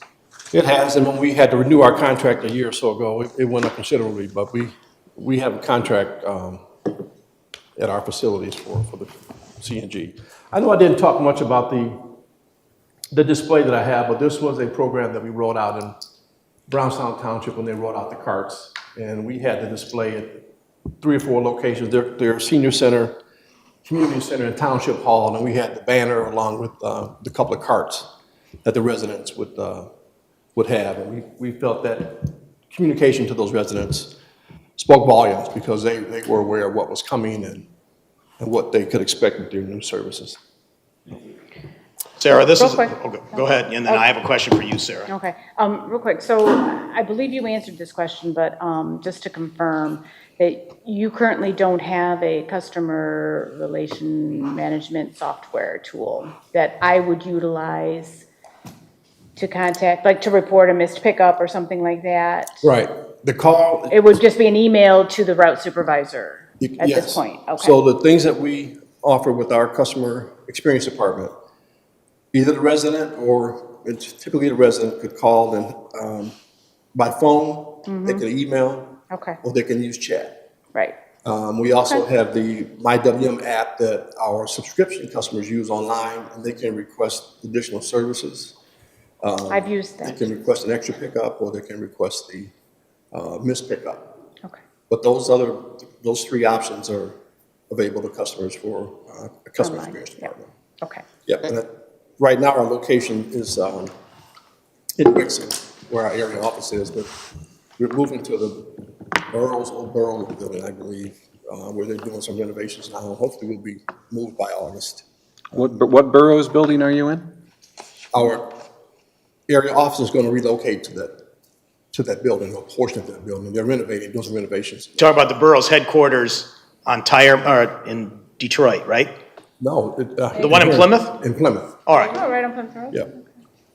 So what are you moving here to Plymouth? I mean, I'm just interested now, I mean, Well, because, they first were saying July, and now they're saying it's going to be August or September because of some of the delays in the sure. renovations. And what's going to go on at the boroughs building? Our area office. Your our area Vice office. President, our leadership team, and some of our customer experience Didn't know that. employees. Most of our agents are work from home, and when COVID occurred, the investment was made for them to work from their homes, but we still do have some that are in the office. Sure, okay. Yeah, so Gary Heitman was right on that one, so good. Question for Sarah is, what is a negotiating technique we're going to use if we go to a different hauler? Will we negotiate with them to buy our existing recycle containers versus why would we buy new ones or whatever? Let's talk about that. Well, if we went with him, then we would have to get new bins. They would supply, yeah. Yeah, they're part of the rate. Would you own them or do we own them? We would own them. Okay. Yep. Do I have to Why pay would we- extra for those bins or? Nope. No? Why would we need new bins? Because we don't own those. I thought that you didn't own these. Because we don't own them, and Yeah, so we Waste don't own Management's them. gonna come GFL in owns with them. their logoed bins They're and logoed, all that. GFL. Well, right now, I don't think there's a GFL logo on I believe ours. there is. On the top there is, yeah, there's a There sticker is? on the sticker. Well, I think there's also, I think one side says GFL and one side says Plymouth Township, I think. Am I right? Yeah. I don't look at it. I'm not so sure there's a GFL logo, but But we let's don't look. Well, from own the them. original, Not On the our top of the bins. sticker there. I don't, The this man original. just said, what did you just say? I don't think they have GFL. Yeah.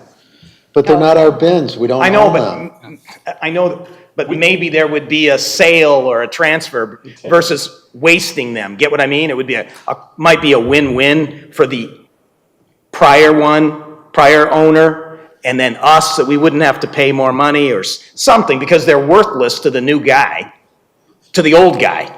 If he takes it back, it says Plymouth Township, It does say Plymouth Township on it. so, It's ingrained in there, it's not a right, sticker. it's molded in. It's molded in, it's Yeah. only. So that's why they're only valuable to us. To us, right. And so I'm just giving an idea for Yeah, negotiating something creative. I'm not saying settle it tonight. Right, no. Thank you all very much. All righty, thank you. Okay, so just to reiterate, we will be making a decision next Tuesday on the new waste hauler, and that decision will simply be to authorize the township attorney and supervisor, and we'll certainly need Sarah's assistance on that, to negotiate a contract with the preferred vendor, and then that contract will then come back to you at a later date. So this is I wouldn't even say this is the first step in the process. It's probably, we're now at step 3. So, but we want to get it done in a timely manner, and we want to make sure that the selection process was as transparent as possible. Okay, we're going to move on to public comment. Item F, anybody in the public? All right. Mrs. Buckley, I want to welcome you to the board. I look forward to working with you. I work very closely with the precinct delegates in this township, and Mr. Dorvashevitz is not a delegate. Do you want to let him know that, Bob? And the other thing is, really bothers me that you say sent you threatening letters. I've never done such a thing. If I did, have me arrested right now. I'll show them to you. They're not You're threatening. flaying all. Listen, it's my turn to talk. Please let me talk. Let me talk. Me of things. Let me talk. Okay, fine. Okay. This meeting was very disrespectful to myself, to Mr. Kermit, and other people. It was extremely rude and disrespectful. And I don't appreciate it. Ad hominem. Okay, It's rude to me too, okay. right over here. Just let him talk. He wants to talk, let him talk. I was very upset to start accusing me of things like that. I helped elect every one of you. I went out and knocked on the streets, and I worked with the precinct delegates to help you. If it wouldn't have been for some of us, you never would have been elected. I helped to turn this township around to help you, and you know I did. Didn't I? And also, I went to the Wayne 11th on your behalf in the same situation to help you. We were going to do the same thing for you, Kurt, as we would have done for Mr. Callahan. And that's the truth. And you were part of that. Mr. Dorshevitz, you went with me to that meeting, didn't you? Do you remember that? You did go. What are you talking, I don't know. We went to the Wayne 11th.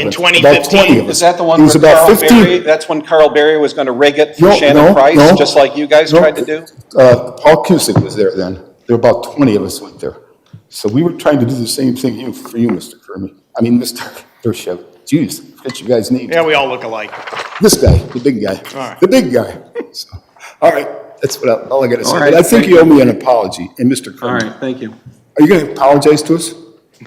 What? Please, you need to apologize. I thought you wanted to talk. I'm a public. You said you didn't want me to talk, so I'm not Wait a minute, talking. I'm wait a not minute. talking. I was You're- out here you're- as part you're of the floor. public, and I'm You out have here, the floor. and Okay. you're attacking me for no reason. It's Keep terrible. going. Okay, thank you. You're disrespectful. Have a nice day. Okay. Next.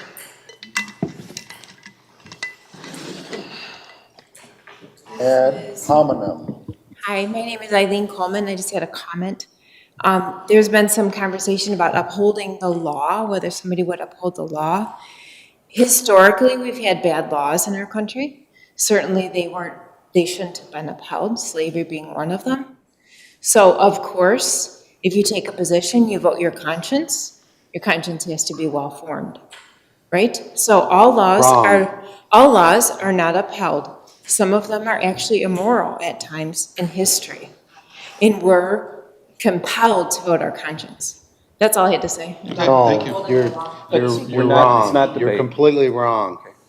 When you don't vote, when you take an oath to uphold the law, to vote the law, when you don't vote the law, then you get sued and you lose every single time. Your job is to honor the oath that you just took here.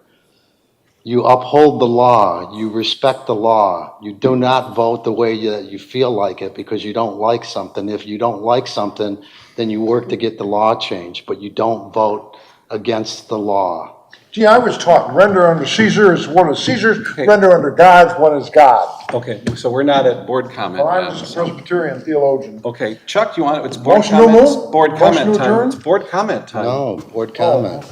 Will we send out an update, please, on the sidewalk repair program, what the target of when they think they're going to start? I think they're getting close, within maybe 3 weeks or 4 weeks or something. Yeah, they're weather dependent. They're getting going. So that people are aware that it's upcoming. Well, the people who are. Yeah, I know, they have a letter. I mean, they know that's coming. I can have Jeremy. I would like to know that. No, that's fair. I can have Jeremy send us something, an update. Okay. That's all I have. I just wanted to take the time in this late hour to thank everyone that came here tonight to give us their proposals and their bids. It was really interesting, and I do look forward to working with whomever it is that we ultimately choose. I also want to congratulate Ms. Buckley on her win. I also want to apologize for some of the comments that were made, a personal affront to various people in the heat of the moment. I think we have to, as a board, maintain our calm at all times. Remember why we're here, not for us, but for you. And we can't do that if we're sitting here arguing amongst ourselves. So I apologize that you had to see the darker side of that. Okay. Jerry Borba. Yes, again, thank everybody who applied for the position. I think that was great that we had 9 people apply. That shows that there's people out there who have some good public interest, and so I appreciate that. Yes, we did get a little heated up here. Sometimes democracy, where you have free speech, sometimes gets a little messy. That's what happens. That's why they say you don't want to watch certain things performed like sausage making or legislation. So it can get a little heated, and so, but I think that everybody here were speaking their mind and their conscience, and we're trying to do the right thing. And even though we did disagree, rather heatedly, I still appreciate all of you, and again, welcome Ms. Buckley. Just as a note for election stuff, we'll be mailing out over 5,000 ballots tomorrow morning that we've processed already. We've sent out 11,000 applications. Starting tomorrow, people can come into the township and get an application, or they can actually receive a ballot. At that point, we will issue an absentee ballot. You can vote that ballot here. We'll have a place for you to privately cast your ballot and then turn it back in, or you can take it back home and do the same, and encourage your neighbors to do the same thing. And so we got out all of our military ballots on time, which was required by law on Saturday by 4 o'clock. And so even though we received all of our ballots late due to all the controversy with lawsuits and challenges to the signature situation, we still got those ballots out in time, and we're looking forward to receiving all of our ballots. We've only received about half of them at this point, so those are ballot applications, right? Or what does that mean when you say that you've received ballots? They gave us just a portion of our ballots. Okay. Because of the lateness of the decision for what the ballot was, who was going to be on the ballot. Yeah. They couldn't deliver all the ballots to all the communities. So they made a partial. The freshly printed ballots in your inventory. In the inventory, they were only able to supply a portion to each community because they couldn't do all of them to all the communities. So they made a partial delivery. So we'll be getting the rest of those later. But right now, starting tomorrow, you can come in and receive a ballot. Thank you very much. Okay, Bob. 3 things. It did get pretty ugly earlier tonight, which is unfortunate, but it is part of the process.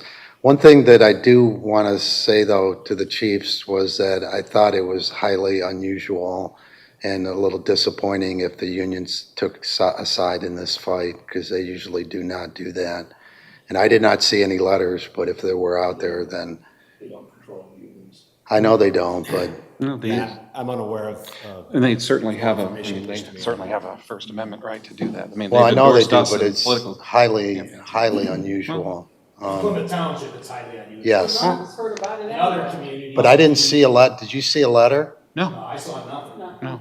I only heard the spouse say it happened. Okay. Okay, so two other things, shifting gears.